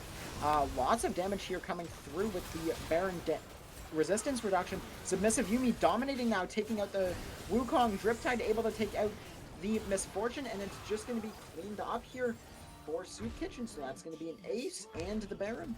Yeah, a rather scrappy, ugly fight coming out from Yumi's Dons, trying to contest the Baron, but kind of not being entirely grouped up, so they kind of just went in one by one, and then just wasn't having a coordinated group team fight, and suffered the consequences of it, as Soup Kitchen will take the Baron, will have it up on a couple of members, as they will look to play around this Hextech Drake. Yeah, so both junglers are dead. It could be a little bit risky to go for the Drake right now, but that doesn't mean they're doing nothing. They're going to be setting up this vision, and the Cassante, if he gets spotted out again, that's going to be a 1v3. But the Tristana's not here, so I would say he's actually relatively safe in this one.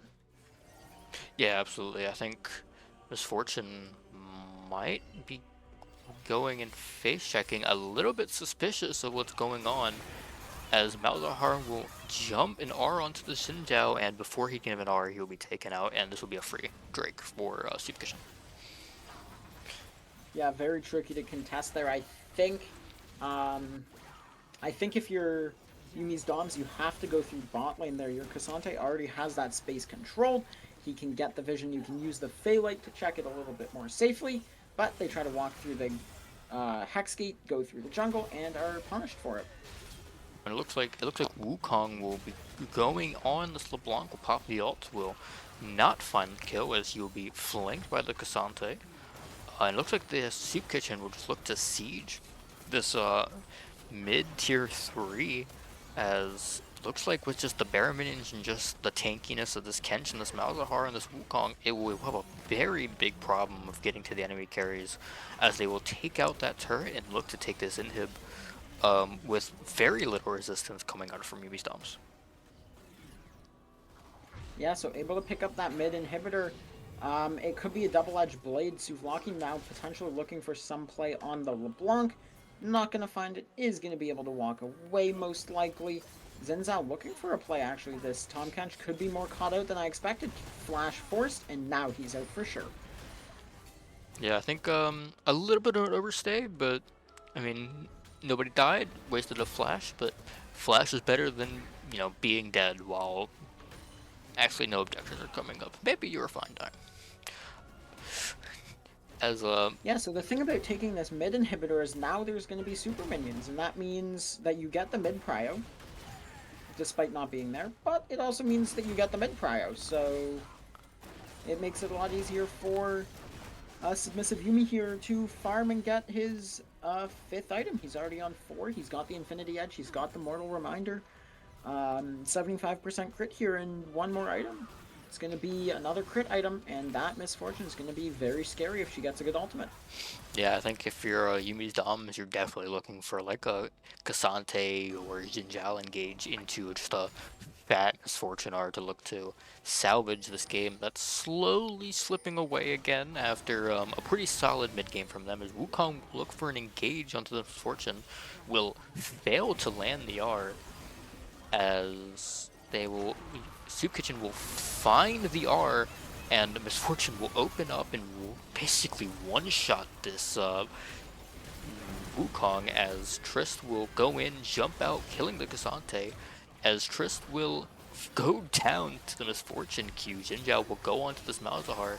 Misfortune a little bit scared of this Malzahar pressing E on top of her, as the Malzahar will get the E off. Misfortune will... Did Misfortune just get a pentakill? It is a quadra kill officially. I'm not sure who killed the Wukong, if it was the Misfortune. Yeah, it was. It would be an unofficial pentakill there for the Misfortune. Crazy team fight. Just, yeah, a lot of fighting there. Um, Malzahar pinging to Trist Flash. Maybe not too happy that she was saving Flash for next game. As it looks like Yumi's Doms will take back some of that gold lead on that failed siege by Soup Kitchen. Yeah, this game's like a roller coaster, you know.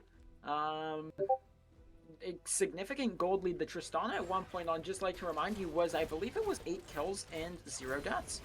Now 14 and 4, so definitely made a couple mistakes there. As we know, Yumi's Doms did manage to find a gold lead for themselves, as now the game finds itself relatively even again. 300 gold differential when there's 60,000 from each team is pretty irrelevant, actually. So 2 Drakes apiece, even gold, and it's up to the next team fight to sort of break the game open. Yeah, just which team can team fight better at this point. Very well done by Misfortune to kind of dodge around the Malzahar R and the Wukong R, as it looks like it will be Yumi's Dom's turn to siege this bot side, as there will be little resistance, as the rest of Soup Kitchen will look to go around the map, and Yumi's Dom will try to re-answer their top siege. Yeah, so in the team fight landscape, we've got Baron spawning here in 2 seconds. We've got the Drake in 30, which is going to make the Baron a little bit awkward to go for. If you go for the Baron, you're giving up soul point, as now Soup Kitchen looking to siege the tier 3 of Yumi's Doms. If you look in the jungle here, Moonflare has done an incredible job alongside his entire team, getting that almost, it's like a map hack, honestly. You see so many wards in this jungle side, the top side jungle of Yumi's Doms. You can see if they try to go for anything, it's going to be very easy to make a play, a pick, and they are going to start up the Baron. It's spotted out And now Yumi's Doms has to go through the perilous task of walking through their own jungle again, trying not to get caught out. Yeah, it's gonna be a rough. I think this They're just gonna give it. yeah, Soup Kitchen's just gonna melt this Baron down. They will trade over the Drake, but I think with the Drake not being Soul, you're very happy to take that trade. As I just want to point out, this Malzahar has indeed Flame Horizon the LeBlanc, with a 5.1k gold lead on the side of Malzahar. Yeah, that Malzahar is gonna be such a problem. Over 10 or almost 10 CS per minute here. By far the strongest member in the game. Um, Matched only second by this Misfortune, so it's going to be up to whichever team can lock down that respective carry. The Tristana here, I'd like to point out, has the Guardian Angel online. Yeah, indeed. I think this might just be the death march for Yumi's Doms, as I don't think they can really deal with the push from Soup Kitchen. As I mean, they will try to hold on, but they will just take the poke from the Malzahar and this Tom Kench Q's. As it looks like LeBlanc will try to go in, but just doing no damage with the help of this the Vamp Scepter and the Yumi healing. Yeah, they're going to have to find something. They're on their final Nexus turret here. Soup Kitchen looking for the end. They've got the cannon minions, 3 Baron cannon minions here. Can anything happen this Misfortune? Oh, that's what we're keeping our eyes on. This Nexus turret almost down now. It's under 20% HP as Emperor goes in on the Wukong, gets a massive Cyclone 4-man knockup, goes into the Zonya's Misfortune ultimate, goes down, gets a lot of kills. That's double kill. The Malzahar is fallen. Tristana now into the Guardian Angel. It's up to the LeBlanc. It's up to the Cassante now. Only the Cassante left standing. Quadra kill here for Driptide. Nexus turret 20%. Baron minions are here. The super minions as well. Emperor trying to do something to the Cassante. Cassante going in, going all out. Gets shot down by the Tristana. It's a pentakill for Driptide as the Nexus falls. It's going to be 1-1 going into game 3. Wow. Absolutely insane team fight coming out from both teams. Misfortune getting a double kill at that last siege there, but just not being enough with this Tristana having Guardian Angel and being able to revive and then secure the Nexus for her team. Uh, Yeah, as we can see here on both sides, the AD carries doing so much damage. 51,000 for the Tristana, 46,000 for the Misfortune, higher than any other member on either of the teams.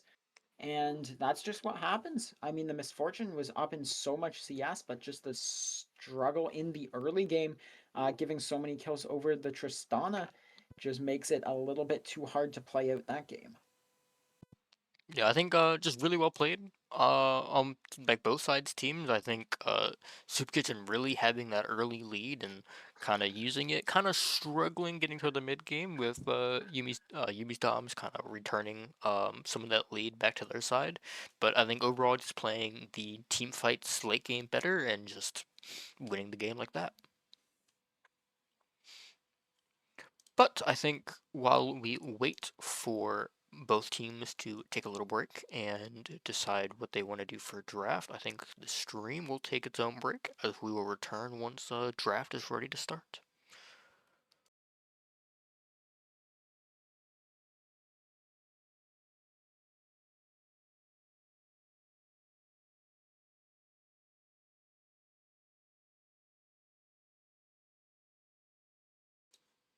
Okay, never mind. I guess we won't be going to a break. I guess they are instantly ready to go Well, they again. didn't even side select, so Uh, yeah, that's a fair point. I guess I oh, mean, Yumi's chose red. What? How did they choose some? Oh, maybe we were too late to get into the lobby. Okay, what the hell? Well, let me bring up draft quickly. Do apologize. I guess we were waiting a little bit for the stream delay. Here we are. As Yumi's will choose red side second selection again.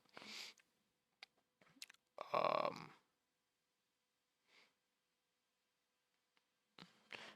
I as think it might have been a mistake. mistake here Yeah. on the drafter, so they're gonna get that sorted out. It's going to be second pick for Yumi's Doms, and it's going to be red side this time for Soup. Soup Kitchen. Interesting. Usually teams, when they get side selection, will take blue side. As I think the camera control is slightly better in terms of blue side, and like I think at higher levels of play, like technically the jungle layout's slightly better. But usually I just prefer the camera controls on blue side. As it looks like they will almost be ready for draft to begin. Just getting right into it after the conclusion of the second game. Yeah, the players are saying we've been here 2 hours. We don't want to be here a third. Let's get the heck out of Dodge and go home, get to sleep. Uh, yeah, absolutely. I think uh, I myself am. I think it's been a very fun 2 games to watch, and I hope the third game doesn't last 50 minutes, but also is a similarly interesting game. I think, as we said, like at the beginning of the second game, I think putting the Emperor onto like an actual jungler that can like be proactive, something like that, Wukong, was a very big like thing that helped Soup Kitchen win that second game. Yeah, I'd agree. That the Wukong was able to sort of bring that game back, and then especially at the end, the Cyclone engage was massive. It got so many knockups, it did a lot of damage, and just gave the Tristana the space she needed to glide and get that pentakill to secure the game. As we will be waiting on Soup Kitchen to be get ready for draft. Um, Maybe we will see the Vayne pick come out again finally, or we will continue to just not see it as the picks are dwindling. Yeah, for sure. Maybe this is the game that we see the Vayne. You know, we've been saying the Vayne or the Caitlyn were going to come out, and we've seen neither the Vayne nor the Caitlyn the entire series. So, um, Yeah, and just a little weird. I mean, Caitlyn makes a little bit more sense with teams not really being comfortable picking it. I guess they're being a little bit scared of some of the counters for Caitlyn um, on the side of Soup Kitchen. But it looks like one of the members of I have no idea who Dark Torch is. One of the coaches um, might have to go in the bathroom. So while we wait for that, uh, any other jungle picks we think we're gonna see coming out? Do we think Emperor will remain on these 80 fighters, or will he return back to like tank duty? I have to assume we're going to see something like a Vi, something like a Jarvan. If he's feeling it, maybe a Rek'Sai would be tankier. He plays that a lot. Um, Maybe a Volibear or something, but I think for sure we saw so much utility from the Wukong and just so much agency able to sort of recover the game, expand the lead, do everything that he needed to do in that game. That is too much to pass up and give him tank duty again. Yeah, absolutely. I also think that um, Yumi's might be a little bit more on the bans, might focus a little bit more on their ADC because that Trist was a menace to deal with and it completely took over the game when she was in the like commanding lead, going 8-0 inside a laning phase and really preventing that misfortune and a Zyra to get off the ground early game. So I wonder if the Drip Tide will grab an additional couple of bans coming into this draft. Yeah, we'll see. We know Emperor has been pulling a lot of bans towards himself. Um, just in these first two games, we saw the Ivern ban both games. We saw the Fizz ban last game, so it's going to be hard. And Yumi's Dom's ban pool seems a little bit pinched. You have like 10 champions probably that you want to ban, and you only have three and then two more. So looks like draft will be starting here Yeah, it looks like as we see the new ban again. Well, just really not wanting to let that Nunu go, as Yumi will also be banned on the side of Yumi's to kind of deny Emperor one of his favored picks. Um, Again, I don't know about the. I will never really understand the Nunu pick as Caitlyn will get bound out here. Um, Another kind of odd ban. Again, not I guess not wanting to first pick it. Kind of scared of maybe some counters with like an Ezreal or a Varus. As Emperor will just eat more bans with that Fizz jungle. Yeah, and you have to think now it's going to be up to the Seraphine ban again. That's the same as we saw. I don't think we've seen changes. I believe this is just game two deja vu. I believe we saw this exact sequence before. First pick Smolder looking to unfortunately make this game go even longer than we would like. But a pretty strong champ. I think if you make it to like that 25-30 minute point, the Smolder could just take over the game, regardless of who you match it against. As we will see what Yumi's responds with in order to maybe try to keep the game at Draven. a Draven. Oh, finally we will see the Vayne come out in response to the Smolder. All right, and I suspect we'll probably see. I wouldn't be surprised seeing a support here, one of these enchanters again, maybe something like the Melio.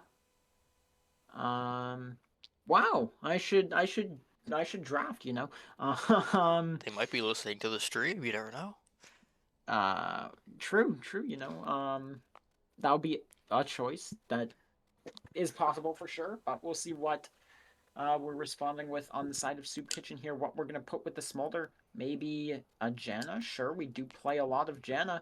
Um, give us some good peel, some healing for the smolder, and I mean, Melio doesn't give too much lane pressure that needs to be matched. So we see the Janna locked in just at the last second. So probably spending some extra time thinking about what this third pick here on the blue side is going to be.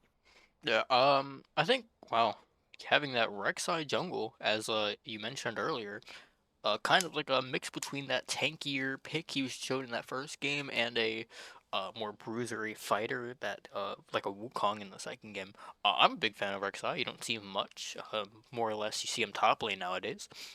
But I think still, with all of his tunnels, he can be a pretty competitive jungler. I'm not aware of his clear times, but I think overall his map mobility is unmatched.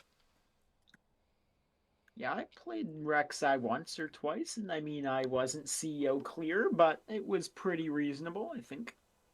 I was clearing before the Scuttle Crab spawned, and I mean, when you're reading the abilities on the wiki and what they do, that's it's pretty reasonable. So Yeah, good pick there. We know that Emperor plays it a lot, so we'll see what he can do with it and how he can lock down the Vayne. We see the Ari here, so that makes me think potentially we'll see something like a Vi coming through to jump on the Smolder, followed up by the Ari. So I wouldn't be surprised if we see a Vi ban here from Soup. yeah, I think I like the Galio ban on the side of Yumi's. I think it's a pretty easy champion to just pick into Ari, and then you just kind of scale. And always like to have a global on your team, to just get around the map and kind of look to get to different solo lanes, or the side lane. Sorry. But yeah, I think like an Ari, like a Lee Sin, but Lee Sin's probably rough into Janna. A Vi, maybe even like a Jax, maybe, or like a Pantheon, just some type of bruiser engage with like a stun. Yeah, I think Vi is the best option there. Looking at the jungle pool, I mean, the Janna can't peel it until the knockup goes off. And then you could always just ult the Janna if you wanted. Like, not much counterplay there. But we're going to see the volley and Shen bans instead, so more concerned about that than something like a Vise. So we'll see what Yumi's does in response here.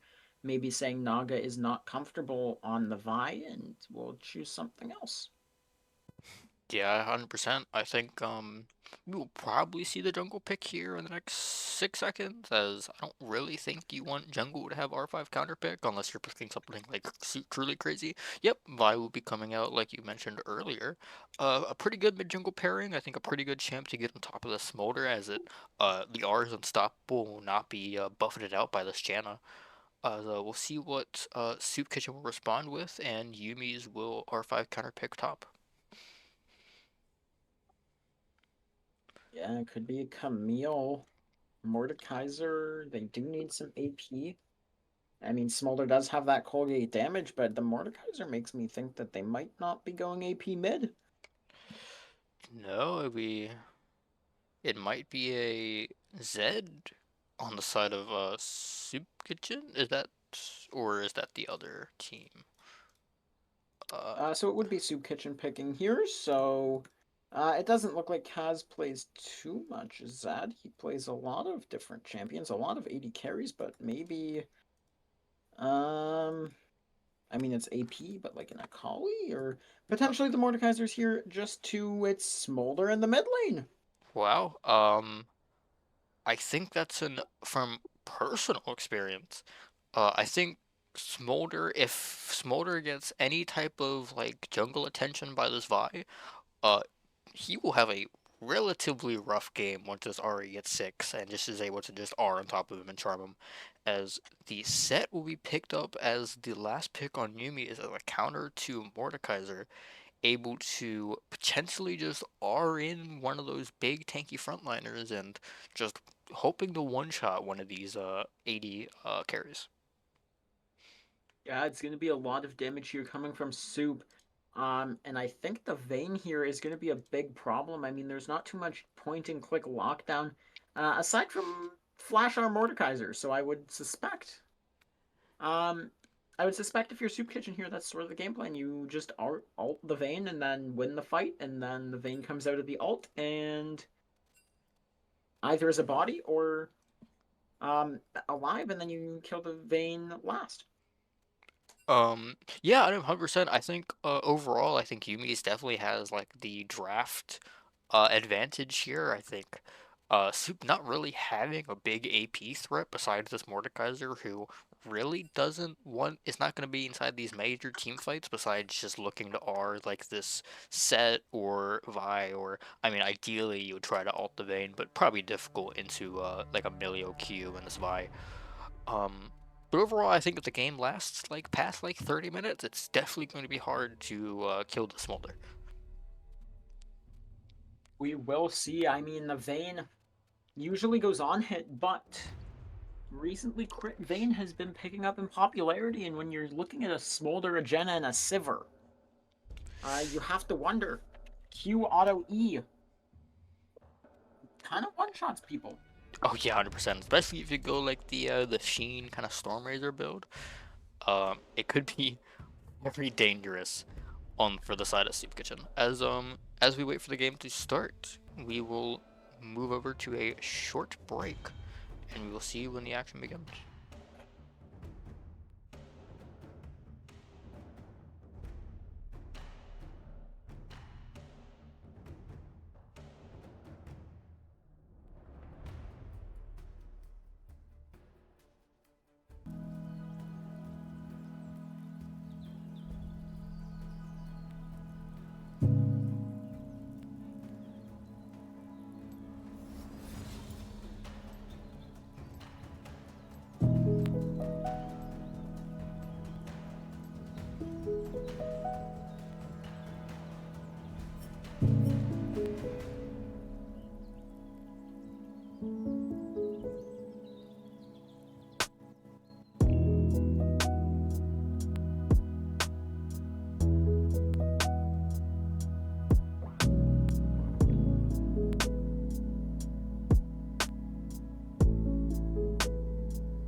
Alright, All welcome right. back to the last game of the series between Yumi's Doms and Soup Kitchen. Yumi's Doms will be on blue side this game, Soup Kitchen on the red side. As both teams look to take the 2-1 victory here. Uh, how you feeling? It's been a long couple like hours. Yeah, it's been 2 hours. Pretty consistent, you know. This game, I would love to say it will be shorter. Can't in good faith, but hopefully we'll see another bloodbath early, and we'll get some entertainment going. Yeah, absolutely. I think Ari running the Ignite, definitely maybe looking for blood on the Smolder early, and Vayne running Ghost. I always love to see Vayne running Ghost and just having like a trillion move speed, as she's getting traded on here early. Um, wow, wow. Um, Yeah, that's going to be everything burnt in the bot lane, so only the support flashes back up. All 6 other summoners in the bot lane are burnt, so good trade here from Driptide, able to start generating a lead here. Is going to be able to crash this second wave into the tower, start looking for plates. They've got the level 2 already. ooh. Submissive Yumi getting hit by the Q is on a sliver of health, only 100 left after this level up, and Milio now going to have to try to sustain her a little bit. Yeah, you asked for a bloodbath, and you are certainly getting it. This top lane and this bot lane just It's a level absolutely. 3 gank top from Emperor. Flash forward from the set, takes 2 tower shots, and falls before the Rek'Sai can even help. So It looks like a carbon copy of what happened in game one with an early tower dive ending up in failure on the side of Yumi's Doms. well, you know, it's not the playoffs yet. You know, limit testing is fine. No, Feeling out how the other team plays, and um, yeah, mistakes are temporary. they sure are. I mean, this early into the game is. I mean, nothing really is gonna happen. As a little trade, mid lane's gonna happen. Mordekaiser will have a little bit of advantage, in terms of items in this top lane, as both junglers will look to be finishing their clear up and will maybe look to contest the scuttle or look to get a kill on the spot. Yeah, level 3 advantage here for submissive Yumi on this Vayne. Vi now potentially looking for a gank. Nope, just gonna use the prio, looking for the crab. Emperor knows the Vi is there. I don't believe that information is mutual. Gonna be giving up this bot side crab here to Yumi's Doms, and that's gonna be one camp now. 2 camps ahead for this Vi as the Rek'Sai skipping and smites away the crab, actually knocks up on the Vi. The Dizzler here, Ari is going to be able to move before the Smolder is, but Moonflare on the Janna moving first. Charmed up Emperor here, looking maybe to go through the tunnel, uses Prey Seeker, and is going to escape after getting the crab, and goes for the blue next.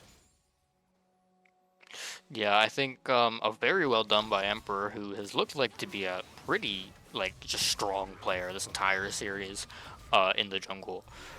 Just taking away that skill. Smolder going in the mid lane, Ari forced to flash out, and this Ari now has Ignite, is stuck in lane, is going to be not having a very good time. The Smolder has a freeze. It's pushing into him very slowly. Can manage this wave, and Ari is already down 3 CS, and that's not going to get better as we see a gank from the Vi onto the Mordekaiser, and that's going to be another kill on the top lane.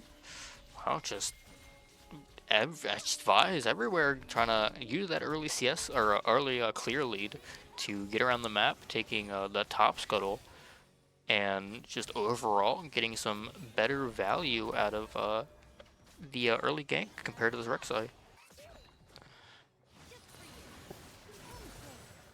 As Ari's back in the lane, smacking the Smolder with a charm in the face. Does have a relatively even gold situation. It's going to be slightly down in experience. Smolder about to hit 6 here, about half a level ahead of this Vi, and potentially we'll see a play here with a level up timers as Smolder hits this level 6 in a couple minions. There we go. No play gonna look here, but Smolder just gonna keep scaling. He's kind of happy with the nothing burger lane. Yeah, I think early Sheen helped him stack more. I will try to keep tabs on the stack number sitting at 35 in 5 minutes, which is actually pretty good. As you kind of scale more later in the game once you get all your items and your additional like, AoE splash. So Smolder's probably pretty happy with this game right now. Getting chunked out a little bit and charmed. Could look for a solo kill here as Ari will be getting forced out by the Rek'Sai. A little trade happening in the top lane as Set will burn the ultimate as nothing much will happen and mid lane will calm down and Smolder will survive the ignite all in. Rek'Sai here knows Vi is looking towards the bot side, relaying that information from the team, and now Rek'Sai going in on the mid lane. Ari Charm goes wide. Emperor able to walk away, trying to freeze the lane as we see Set getting a solo kill in the top lane onto the Mordekaiser. It looks like the Mordekaiser tried to go in with the ultimate, but nothing doing as that's going to be a solo kill. Wave crashed and Set is completely back in this lane. He's fine after the early missed dive. I think this top laner, I think Set Spyro on the side of Yumi's Doms is maybe a freak who just likes to get blood. As Vi Vi will looking for a lane gang here in the bot lane. It's going to be a flash forced out by Moonflare. Is going to be able to use the tornado here to get Drip Tide out. Looking for a bit of a trade back. Is down gold and a member, so not the greatest time to auto back. As the Vi now has priority, there is a plant in the river if someone wants it. As Emperor now looking here to match, as this Smolder could be in trouble from this Vi. The Vi has Q, the Vi has Flash. Smolder forced to walk out. Q flash from the Vi, and it's going to be a dead Smolder in the mid lane. Yeah, Smolder saving Flash for his next death, I guess. I guess not being able to react to the Q flash by the Vi, and he will go down after having a pretty commanding lead. But he's probably not too upset. A couple Smolder deaths inside a lane is nothing to scoff at as long as he gets stacks and gets his 2-2-5 around like 20-25 minutes. He will be happy. Yeah, so doing well there. We see the Ari out of mana. Emperor trapping her in lane a little bit, so that's going to be a little bit awkward. Kaz now is going to have the prio, potentially looking for a re-cancel here. He walks up, is not. He's just going to elect to go for some of the stacks, not going for the double kill as we see another, it looks like a dive in the top lane this time from the Set onto the Mordekaiser, so that would be the second solo kill. Yeah, I mean, Set just not letting up the pressure in any of the games we've seen today. Just out there looking to make sure that the enemy top laner knows who's boss. And when you're playing Set, he is sure willing to help to make that happen. Yeah, Emperor could be caught out here, Set with the TPN. Should be able to escape through this portal. Vi ulting in, could be in trouble now under the turret. Two tower shots there to the Vi, as the ultimate gets wasted for absolutely nothing. Yeah, the Rek'Sai kind of insecting the Vi by making by taking the tunnels and making the Vi follow with the R. Could have been worse if that Mordekaiser was there to participate in killing this Vi on a turret. As Vayne looking to ult in on the Sivir, Janna will pop the ult to try to get away the Vayne as Sivir will pop the barrier to try to survive. As it looks like the all-in will lead to just low mana bars and half health ADCs as they will just look to just clear their waves. Yeah, and in the meantime, the Vi able to use the strength of the Set and the strength of the Ari at the moment to secure the grubs in the top side. As now Sivir and Janna looking to siege the bot tier 1 a little bit. Submissive Yumi very low here, very low resources, only about 200 health and completely out of mana. Gonna struggle to get this wave back out as Drip Tide and Moonflare here take their base. Yeah, forcing out the Milio flash with the Sivir Q as a little bit of a all-in engage by this Ari in the mid lane, but unluckily having the Rek'Sai right there on the Raptor camp and charming the Rek'Sai into the Smolder, allowing the Smolder to get out and burning the Ari flash. Um, what do you think about the game right now? Do you think like Yumi's Doms is happy with their kill lead, or do you think they know they are on a clock with the Smolder and Sivir just scaling?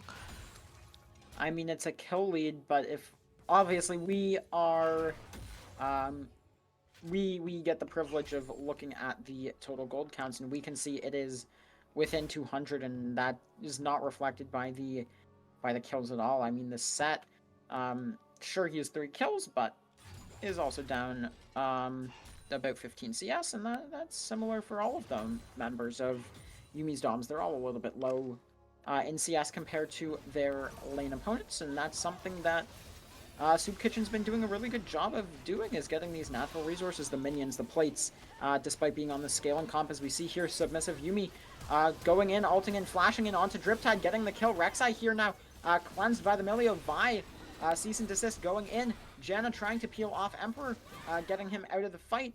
Can escape to the safety of his tower, but it's going to cost Sivir's life and her flash.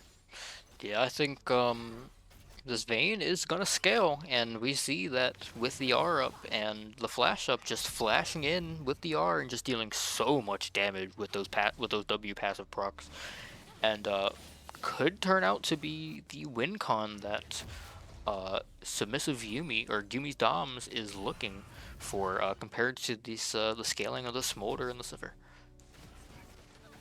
Yeah, and we were wondering if this Vayne was going to go that on-hit build or this sort of crit variation, and it is looking like it's going to be this crit one-shot burst situation.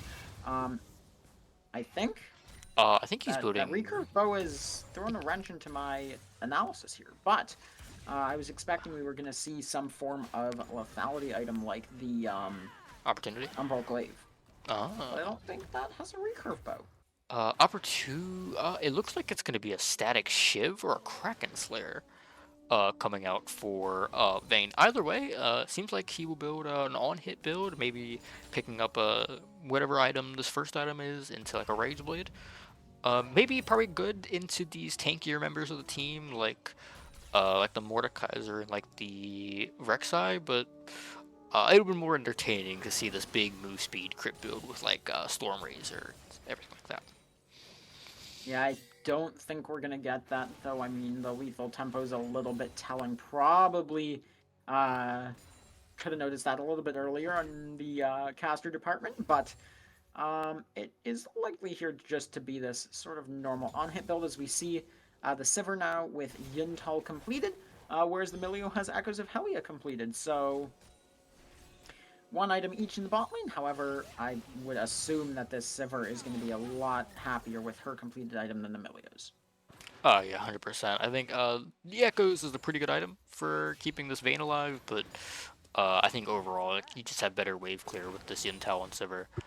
Uh, yeah, like they're just sitting under tower as Rek'Sai looks to make a lane gank, but I don't think he will get it off unless this Vayne is baited in and tries to go for an all-in. Yeah, that could be happening here. We see it going on to Kazakura. Maybe Emperor goes for the knockup. It's just they're in the tower. Ghost now popped by the Vayne. She's going to try to turn this knock, hitting Driptide. That's going to be lethal tempo fully stacked. Ult comes through from the Milio as Emperor now being chased by submissive Yumi, but able to use the ult, able to use the tunnel, and able to escape. That's going to be a clean kill onto Kazakura. Despite the Ghost being popped by the Vayne and the heal being popped by the Milio. And that's just, I think, the differential between the completed items here. Yeah, I think it was just a super clean dive. A little bit weird on not being able to get on top of that Vayne with the Rek'Sai, but afterwards it was just pretty well played with the Rek'Sai diving in on that under that turret onto the Milio and getting out pretty scot-free, making the Vayne pop the Ghost and the Milio pop the heal, but overall not losing too much on the side of Soup Kitchen. Yeah, now let's just take a second here to check in on the stacks of the Smolders. We've got a lull in the gameplay. He's at 125, it looks like. Yep, just hitting that 125 breakpoint now. It is 14 minutes, so I believe that's a little bit slow, but he will accelerate his stack pace as the game goes on, able to get more and more stacks per wave. Yeah, absolutely. I think once you get to 2025, you start really accelerating into your smolder stacks as we're probably aiming towards about a 22, 21, 23 minute 225. At that point, you will be definitely ready to start team fighting around these big objectives like Rift Herald, which is just spawning. Yeah, so we'll see. It looks like neither jungler really wanting to go for it. Maybe the Vi here going to be dropping those Krugs in the bot lane is looking for it. I wonder if the Mordekaiser is going to look to do anything about it. If it's known, I think she was potentially spotted out on that Phalite. Ari with the prio though here in the mid lane should be able to come over and help the Vi out and should be securing this Rift Herald. Yeah, I wonder where they're going to use this Rift Herald at, because it looks like this set's been pretty dominant inside this lane, so it could be a pretty easy opportunity to get some plates and maybe get that first tower, as Billy is going to drop really low in this bot side, as Sivir just kind of Milio almost dropping down because of the Sivir Q, going down to single-digit health bars, as Sivir will pop the R, go down in mana cost. Janna ulting to try to save the Sivir, who walked up a little too far. Sivir will go down, as Vayne will be getting ganked by the Rek'Sai as he looks to kill the Janna and will not have enough frames. Emperor will pick up the Vayne kill as he will go 1-for-1 with the Sivir.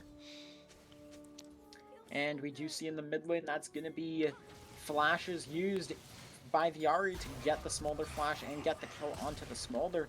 And in regards to the Herald, I think it would be a really strong play to put it mid.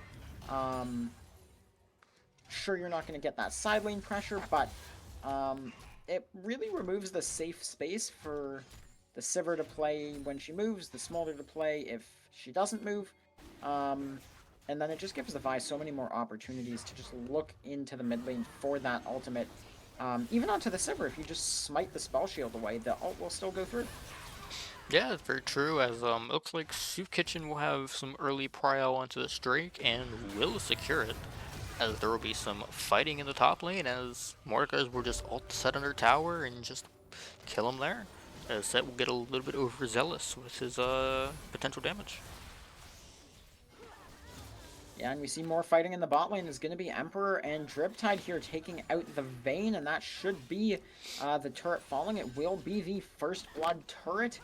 Here maybe Kazakura and Naga are going to try to stop it, but canceling the base from Emperor, there's now 3 members. It is not going to be the first turret, as Ari giving up some of the priority to Smolder.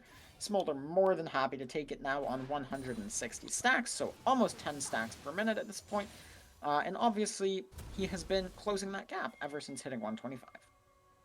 Yeah, 100%. I think he's pretty happy with this game state, even being even on Drakes and having a little bit of extra being pretty even on gold with this Ari, but their team does just scale better unless this Vayne becomes like Prime Uzi.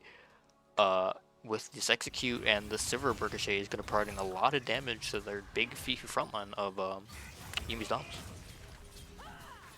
Yeah, I mean, anything is possible here, but I think it's just going to have to be the Vayne show at this point. If the Vayne does not start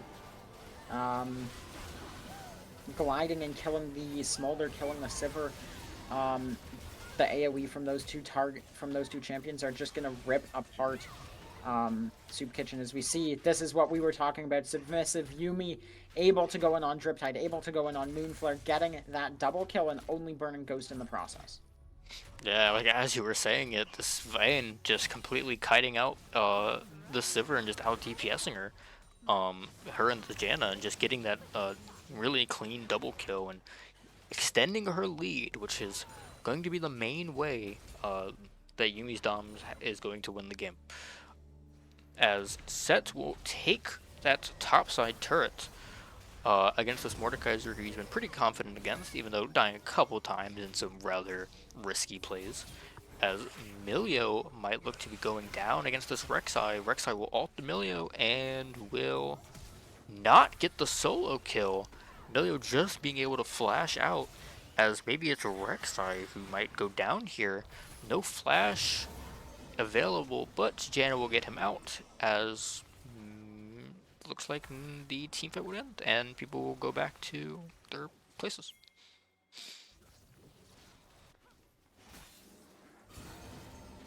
Yeah, so it looks like we've got a massive fight here happening in the river. Driptide looking, clearing some vision here. There's a bunch of plants if Emperor needs them to heal up, but Set now starting to expand his lead across the map. He is down 40 CS, so that seems to be a sort of recurring theme for some of these games where you can be ahead in kills, but then down drastically in CS in response. And Mordekaiser here taking a turret as the Dizzler is able to take out the Rek'Sai, and that could spell problems here, potentially.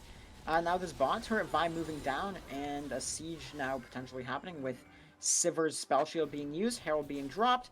Sivir in some trouble here. It is just the Vi right now. Vayne not able to move up, but this will be the tier 1 bot turret dropping on the side of Soup Kitchen. Yeah, 100%. This 4-kill Vayne absolutely will be a threat, as they will not be able to contest that that bot tier 1, because just the absolute pressure from this Vi. As it looks like everybody will start taking some resets. Vi might be looking to steal away that blue buff before the Rek'Sai and Mordekaiser comes down. As it looks like both teams will start prepping for Drake to see if they can secure their each team's second Drake. Yeah, the Smolder now on 198 stacks will be going to the top lane, teleport up in 30 seconds. That is 5 seconds before the Drake will be up, so we'll be able to match the set here, who also has his teleport up around the same time as the Smolder, so those will be even. Smolder looking, trying to get to 225. He'll need 3, maybe 4 waves. Maybe these Krugs will help him get to that, and he's going to really want to get that before any Drake fight breaks out. And on the other side, Submissive Yuumi will know that's the game plan and will be doing their best to stop it. Maybe looking for a cheese play, maybe looking to just burst this Drake that's spawning now in 3 seconds. Vi charging the punch, going in. Massive E from the Vi, massive ult from the Vi. Chasing Submissive Yuumi, able to kill the Rek'Sai. That's 1 kill. Driptide now forced to flash out. Vayne flashing forward. Moonflare, 1 shot killed. That's a double kill now for the Vayne. That's complete mid-priority established for Submissive Yuumi, and it's going to convert into a Drake now that it's a 3v5 on the Rift. Yeah, 13 to 5 kills, still pretty Ahri even. going in onto the Mordekaiser here in the bot lane using the ult. The Mordekaiser falling very low. Flashes. Ahri able to use the ult to reposition the Q, return, getting that true damage into the ult or into the Mordekaiser, killing him regardless of the flash, trying to misposition that Q. Yeah, I mean, just really well played by all of Yumi's Doms, really utilizing their just better team fight right now, while Smolder isn't necessarily at his strongest point in the game to just try to take as much as they can, getting their second Drake and looking to take some turret platings around the map. As Yeah, they will... Smolder's at 215 now. The clock is ticking. 217. Basically, any team fight now, the Smolder will be at 225. He can get it during the team fight. He can get it on this bot wave here, and that's going to spell some problems for this Baron contest that is surely going to be coming up soon. We see the pings coming through from Yumi's Doms. Maybe they're going to try to do something before the Smolder can get fully established here. He's on 221 now. That's 4 Qs onto champions. As Yumi's Doms pulling the trigger onto the Baron, they know the Smolder's not 225. They know he wanted it, and they're just going to be able to take out this Baron. I don't think Soup Kitchen even knows. They're going to find out here shortly, but that's going to be the Baron taken away now. They're up 4,000 gold. They're up 1 Drake, and they've got a whole Baron buff ahead of them to start accelerating this game. And it's going to be up to this Smolder now hitting this breakpoint to try and start really taking over his lane, matching this Ahri more effectively. Yeah, I think just utilizing just their vision and the fact that they have a pretty decent Baron rush with this on-hit Vayne, and just getting away with it in the dead of night, and will probably utilize that Baron and just start sieging turrets or start utilizing whatever advantage they can to just start taking taking this game to its close before the Smolder and the Sivir can really scale and take over the game. Yeah, so if we just take a look at the items right now, it's going to be 2 items on both top laners. The Vi has a 1 item advantage over the Rek'Sai, so 2-1 there. 2 items on both mid laners, 2 items on both AD carries, and then the Milio has about half an item ahead of the Janna, so 2-1 completed items there. As we see Emperor going in onto Submissive Yuumi hitting the ultimate, gliding onto Emperor. That's a kill for Emperor. or a kill for submissive Yumi. It's a double kill now. Smolder 225 has been hit. He's starting to tick away the health bars. It's going to be sieging this tower now with the Baron. It's 2 kills to nothing. Shutdown. Set killing the Mordekaiser in a different lane altogether. As we see submissive Yumi now looking onto Kaz. Milio Q hitting. This Smolder has to flash out on half health. Vi Q is too scary being charged. And that's going to be the mid-tier 2 Fallen. Yeah, just pretty dominant around the map. Set kind of dying to the Mordekaiser, but a rather irrelevant part of that team fight with Yumi's Doms extending their lead to a solid 5k. Really actually putting first time that the kill lead is really being shown inside the gold lead, as they will take this bot tier 2, they will take the mid tier 2, and they will continue to extend their lead as Drake will spawn in a little under 2 minutes. Yeah, so the only tier 2 left standing for Yumi's Doms to take is this top tier 2, but with Drake spawning in only 90 seconds, it's probably not going to happen. Naga here is going to want to take this Scuttle Crab. It's off vision, luckily for her. If it was on vision, I would say that would be a very risky play to go for. Potentially getting caught out, and that could have lost the Drake on the point, or on the spot, but it does not, and Vi now taking the base shortly. Should be on a lot of gold here. Yeah, Vi sitting on 2.2k gold right here. Probably enough to finish an item. It looks like not going to quite be able to finish that GA. Go for the GA. No, continue. What's your opinion here on selling the tabbies for the Guardian Angel? I think because you're specifically playing into 2 ADCs who definitely want to attack you, I think it's probably not worth it to sell the steel caps. But I think into another comp, I would definitely agree. I think into like an actual mage mid lane and then like the Sivir, I think I would 100% agree on selling that, selling the tabbies for the GA here. But still sitting at about a 1k, 1.6k gold lead. We see another base coming through from the Vi. Surely that's the Guardian Angel here completed. No need to sell the boots. Mordekaiser and Set going at it in the top lane. Rally's not providing enough slow. Stridebreaker able to get the set out, as we do see the Guardian Angel completed on Vi. That's the third item, as Ari also has the death cap online soon. Complete map hack set up here. So much vision for Yumi's Doms towards the bot side of the river. This should be the easiest Drake they've ever seen.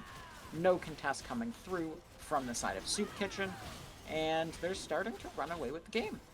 Yeah, 100%. This will be the third Drake for Yumi's Doms. Ocean Soul pretty helpful for maintaining some of that survivability in between Smolder looking for these RFC Qs, as Smolder could be getting caught out here. The Ari doesn't know about the Rek'Sai, but pinging for some help. Not going to come through, as it's the Mordekaiser in trouble. The Avengers are moving up the river. Vi leading the charge. Vayne, Milio gonna be following, and they could be chasing him to the ends of the earth, but just gonna settle for sitting in the tri-bush, popping the sweeper. I believe that submissive Yumi moved there, and then the Rek'Sai would have gotten that information on her tremor sense. Yeah, I think with this 4-man top side, probably, yeah, definitely not going to siege. Those will all take their recalls, and we'll open up around the map by have some camps respawning, so you'll look to just clear those, get some more gold, finish another item, get some more control words, as there will be probably a lull in the game until this Baron spawns in a minute. Anything build-wise that you find pretty interesting or pretty weird coming into this late game? I mean, normally when you're ahead, you want to build defensive, and that's what we've seen the Vi do. Ari's still going for that full damage build, which kind of makes sense. She can one-shot the Smolder with enough damage, one-shot the Sivir. Maybe she wouldn't if she went something like the Zhonya's or similar, but I think all the build components make a lot of sense.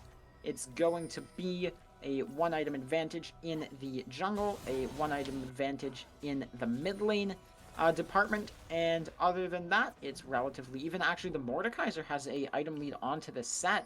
60 CS up and even in kills is gonna do that for you. So, all in all, it's a 5,000 gold lead, but it's relatively spread out.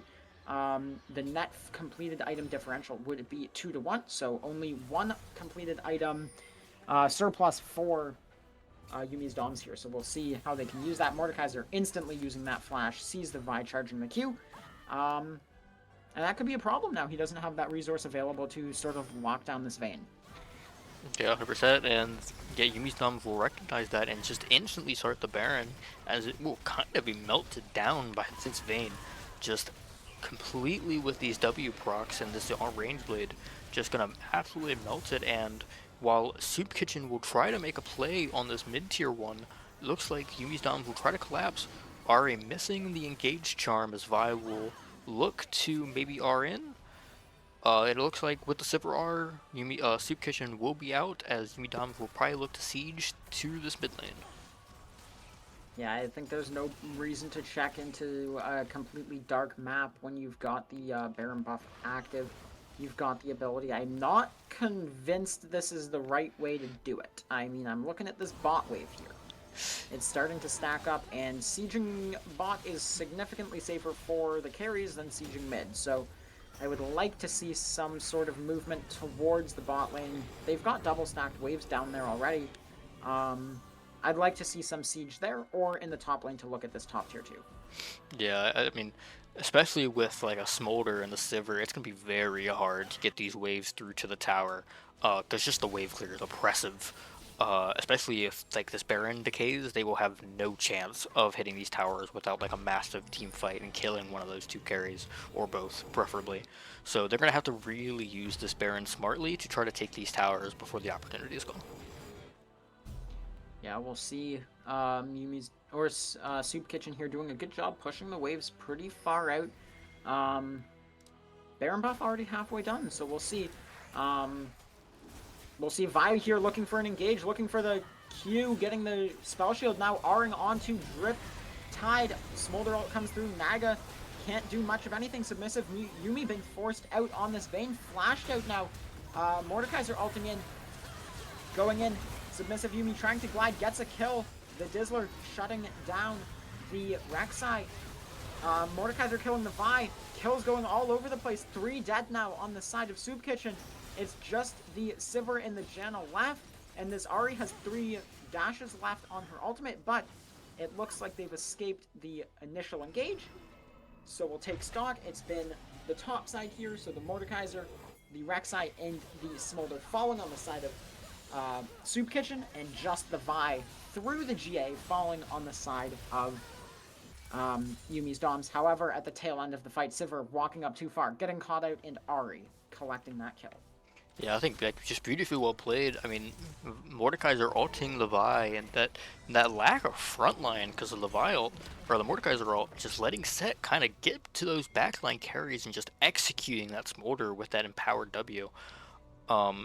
As Rek'Sai also just went onto this Vayne, but through just the power of the Milio and the Vayne kind of going invis, just couldn't secure the kill. As Yumi's Doms will take this Dragon Soul, as they will extend to about an 8k lead, as the game will kind of slip out of Soup Kitchen's hands. Yeah, I mean, they knew what they were going into. They knew they chose the scale and comp. They got the first Drake, which is really good, or maybe it was the second, I'm not sure, but that gave them the 5 extra minutes, and I don't want to know what would happen to this game if they didn't get that. I mean, the Soul coming online earlier would have been detrimental, but let's stay in the present.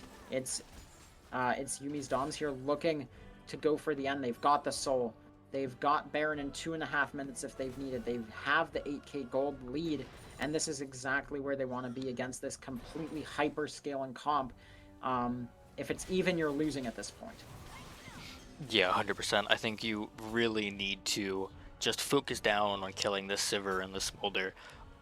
With your extra gold, like this Ahri will start executing people with that build if she lands a charm, regardless of this Janna, as Mordekaiser will look to ult the Set, but I don't think the Set is in that much danger, as he will come out of the ult. Vi will kind of peel away the Set from the Mordekaiser, and Mordekaiser will go down, as that's a major component of the Soup Kitchen. Yeah, I mean, it was kind of close, but a close does not count when somebody's looking at a gray screen and somebody's not. Yeah. Not horseshoes, not hand grenades, so what can you do about it other than Dying, I look for guess. the next fight. Yeah, I mean, but with that big frontline component down, Soup Kitchen's probably not gonna look to take a major fight here, and probably will just relinquish some of these turrets instead of dying and maybe losing the game here in the next couple of minutes. Yeah, if we look at Vi, she's got that GA. It is not up yet. It's about 3/4 recharged. Baron in 1 minute. I'm sure that's what um, Yumi's Doms is talking about. They're like, hey, we don't need to flip this. We can get the Baron. We probably need it, honestly, to get through the Smolder wave clear. Who's on now 350 stacks, so continuing to scale. He's more of a spiker now. It used to used to scale the threshold with his stacks, no longer. So spikes at 225 and then continues scaling, but not as sharply as he would have used to. So that's one thing to play around. Yeah, I think The thing that honestly. most Oh, you go. okay, I think mostly what Smolder's get was now with after 225 is for some reason Riot decided to make his E like projectiles increase massively with how many stacks you have. So late game Smolder can just start flying at people and just absolutely destroying their health bars with those low E projectiles. As it looks Yeah, like this is going to be the last stand here, I think, either on this Baron, which it doesn't look like they want to do. Soup Kitchen going to give the Baron, and they're going to look to take this fight in the Nexus, in the base, and try to do something. What they're going to look for is some sort of fight where they can stalemate, give themselves some more time to scale, potentially looking for the shutdown. 700 gold on Ari, 700 gold on Vayne. If they can get a clean ace, the game is pretty much even.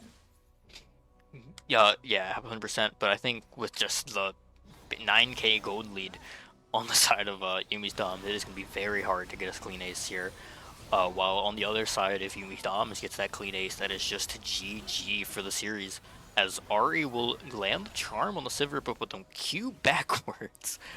Unfortunate misclick. So the charm, just to clarify here, the Ari charm alone, 40% of Sivir's health. Yeah, that is a Deathcap Shadow Flame Void Stuff Ari with a 10 sack Darksteel. I wonder if she'll finish the Mezai's, or if she will continue to build something like a Zonia's, something more defensive. Yeah, it looks like Yumi's Dons here is going to try to just dive under this turret. That's another charm. Driptide half health now. Sat flashing in, ulting in. Smolder calls Mom down. The Dizzler is able to start gliding. Submissive Yumi going godlike, killing the Rek'Sai. That's one champion to fall. It's the Rek'Sai. That's about half of the front line here, as there's still a follow-up engage that can happen. Vi's GA back online. The Ocean Soul doing so much to sustain. Ghost popped here by Submissive Yumi. The Vayne moving at 700 move speed almost. Getting 2 inhibitors now, looking, pings coming through in the top lane. They could go for triple inhibitor, get those dual super minions coming through, and it looks like that's what they're going to do. Not going to try to force the Nexus turrets. They're going to look for at least this top tier 3, probably the top inhibitor, and then that's when the minions are going to start becoming a major problem here. Yeah, I think even with this massive wave clear with Sivir and Smolder, I just don't think you're going to be able to get through pairs of super minions coming down the lane, as they will take that last inhib and they will just kind of back up, use the gold in their pockets, and It's going to be an Elder fight. 30 seconds. Oh my This god. isn't what you want to be. This isn't what you want to have happening, but they've elected to do this. They're going to have this set up, and honestly, all the lead in the world can be evaporated by one good Elder execute. Yeah, if you're Ubisoft, you did not want this game to last this long, as they will try to look for an engage here in order to make sure that this is not an Elder flip, as Set will try to get on top of the Sivir, will get the ult off, and will miss the W, but will continue chasing with the move speed as the Sivir... Look at the minions. Minions are almost going to take the tower. Set could go down here, is going to go down, but at this point, it has all but secured the Elder Dragon. Everyone on the side of Soup Kitchen has to base, and that means the rest of the surviving members of Yumi's Doms able to clean up the Elder Dragon, and now they've got a smolder of their own on every single champion. Yeah, I think this is the beginning of the end of the game. They will look to maybe siege here a little bit risky without the set, as Mordekaiser will be forced to flash out from the Vayne. Uh, Ari will go in, will miss the Janna after the Janna flashes, and health bar is kind of dropping a little bit low. Ocean Soul will do a lot to remedy that, as looks like just the wave clear is still enough with this Baron out of the way for Soup Kitchen, as more super minions will come in, but it'll just be extremely hard to get damage on that turret, as they will just sit here and try to see if they can catch one out going too far. Yeah, I mean, it's triple inhib, but if you've got the wave clear, I guess it's not that much of a death sentence. The Smolder is going to be getting so much gold. He's going to be on his 6th item here momentarily. He's got the sword. Charm hits. Driptide falling so low, but Janna able to sustain him just enough. Really good charm by the Ahri, and I think that's what they're playing for at this point, is just random Ahri charms, stray Ahri charms. If someone gets hit, tower, the first tower falling, one auto, it's taken out by the minions, and it's just a continuous siege. The Ocean Soul putting in so much work. Yeah, just absolutely making sure that they never have to leave this base. Just their mana and their HP bars completely full, as Ari looking to harass this Rek'Sai. Elder about halfway to about 3/4 of the way done. As the Silver Ricochets are starting to hurt, Redemption being popped out for Janna, as these next waves come in, and this might be the last waves of this game, as Vi will be dragged in, and it looks like the tower focus will be put on. Tower will not drop yet, as more ults will come out on the side of Soup Kitchen, and we will begin the wave playing game again. Yeah, I mean, the Baron has now or the Elder here almost expired, and that's what I think they're playing for here. The turret finally falls. Ahri Charm goes wide. It's blocked. Emperor trying to go in, flashes in, going in. Submissive Yumi now taking out the Mordekaiser in the ultimate, going in Vi now in the Guardian Angel set, punching the Nexus, and it's going to fall. Members still alive, but not able to do enough damage to stop the autos and keep the Nexus alive. That's going to be victory here for Yumi's Doms. Yeah, I mean, just complete domination after that early game, just taking over in that mid game and just not letting off the throat. Just the Vayne completely carrying those big damage moments, as the Smolder and the Sivir just couldn't keep up even with that really long game time. As even with the Sivir doing more damage than anybody else in the game, it just wasn't enough to get through this set and this Vi, who were just going in and just one tapping people. But very well played by both teams, and Yumi's Doms will go to, I believe, 2-0 inside of the bracket. Yeah, so well played by them. We'll see what happens. That's the first 2 rounds. Next rounds will be posted. I'm sure we'll get some standings posted as well shortly in the Discord. Uh, I think I But can. yeah, really good first 2 rounds completed from all the teams, and really entertaining today, even if the games felt like they took about 4 hours in total. Yeah, absolutely. Just some, especially that last game, very, very long. But it was fun to watch. I think I can say for myself, I had a good time watching. But I think everybody is a little bit tired. So I think we will kind of end it here. Um, Thank you for joining, by the way, Trex, and staying Thank you for having me. for this long, long, 3 game series. As we will probably have some games to stream on Thursday. It might be me again. I have no idea. It might not. This is these last 2 days have been a little bit tiring, but we will, whoever it might be. We hope you will join us then, as we will be signing off. So everybody have a good time, and we will see you next time. Peace, peace.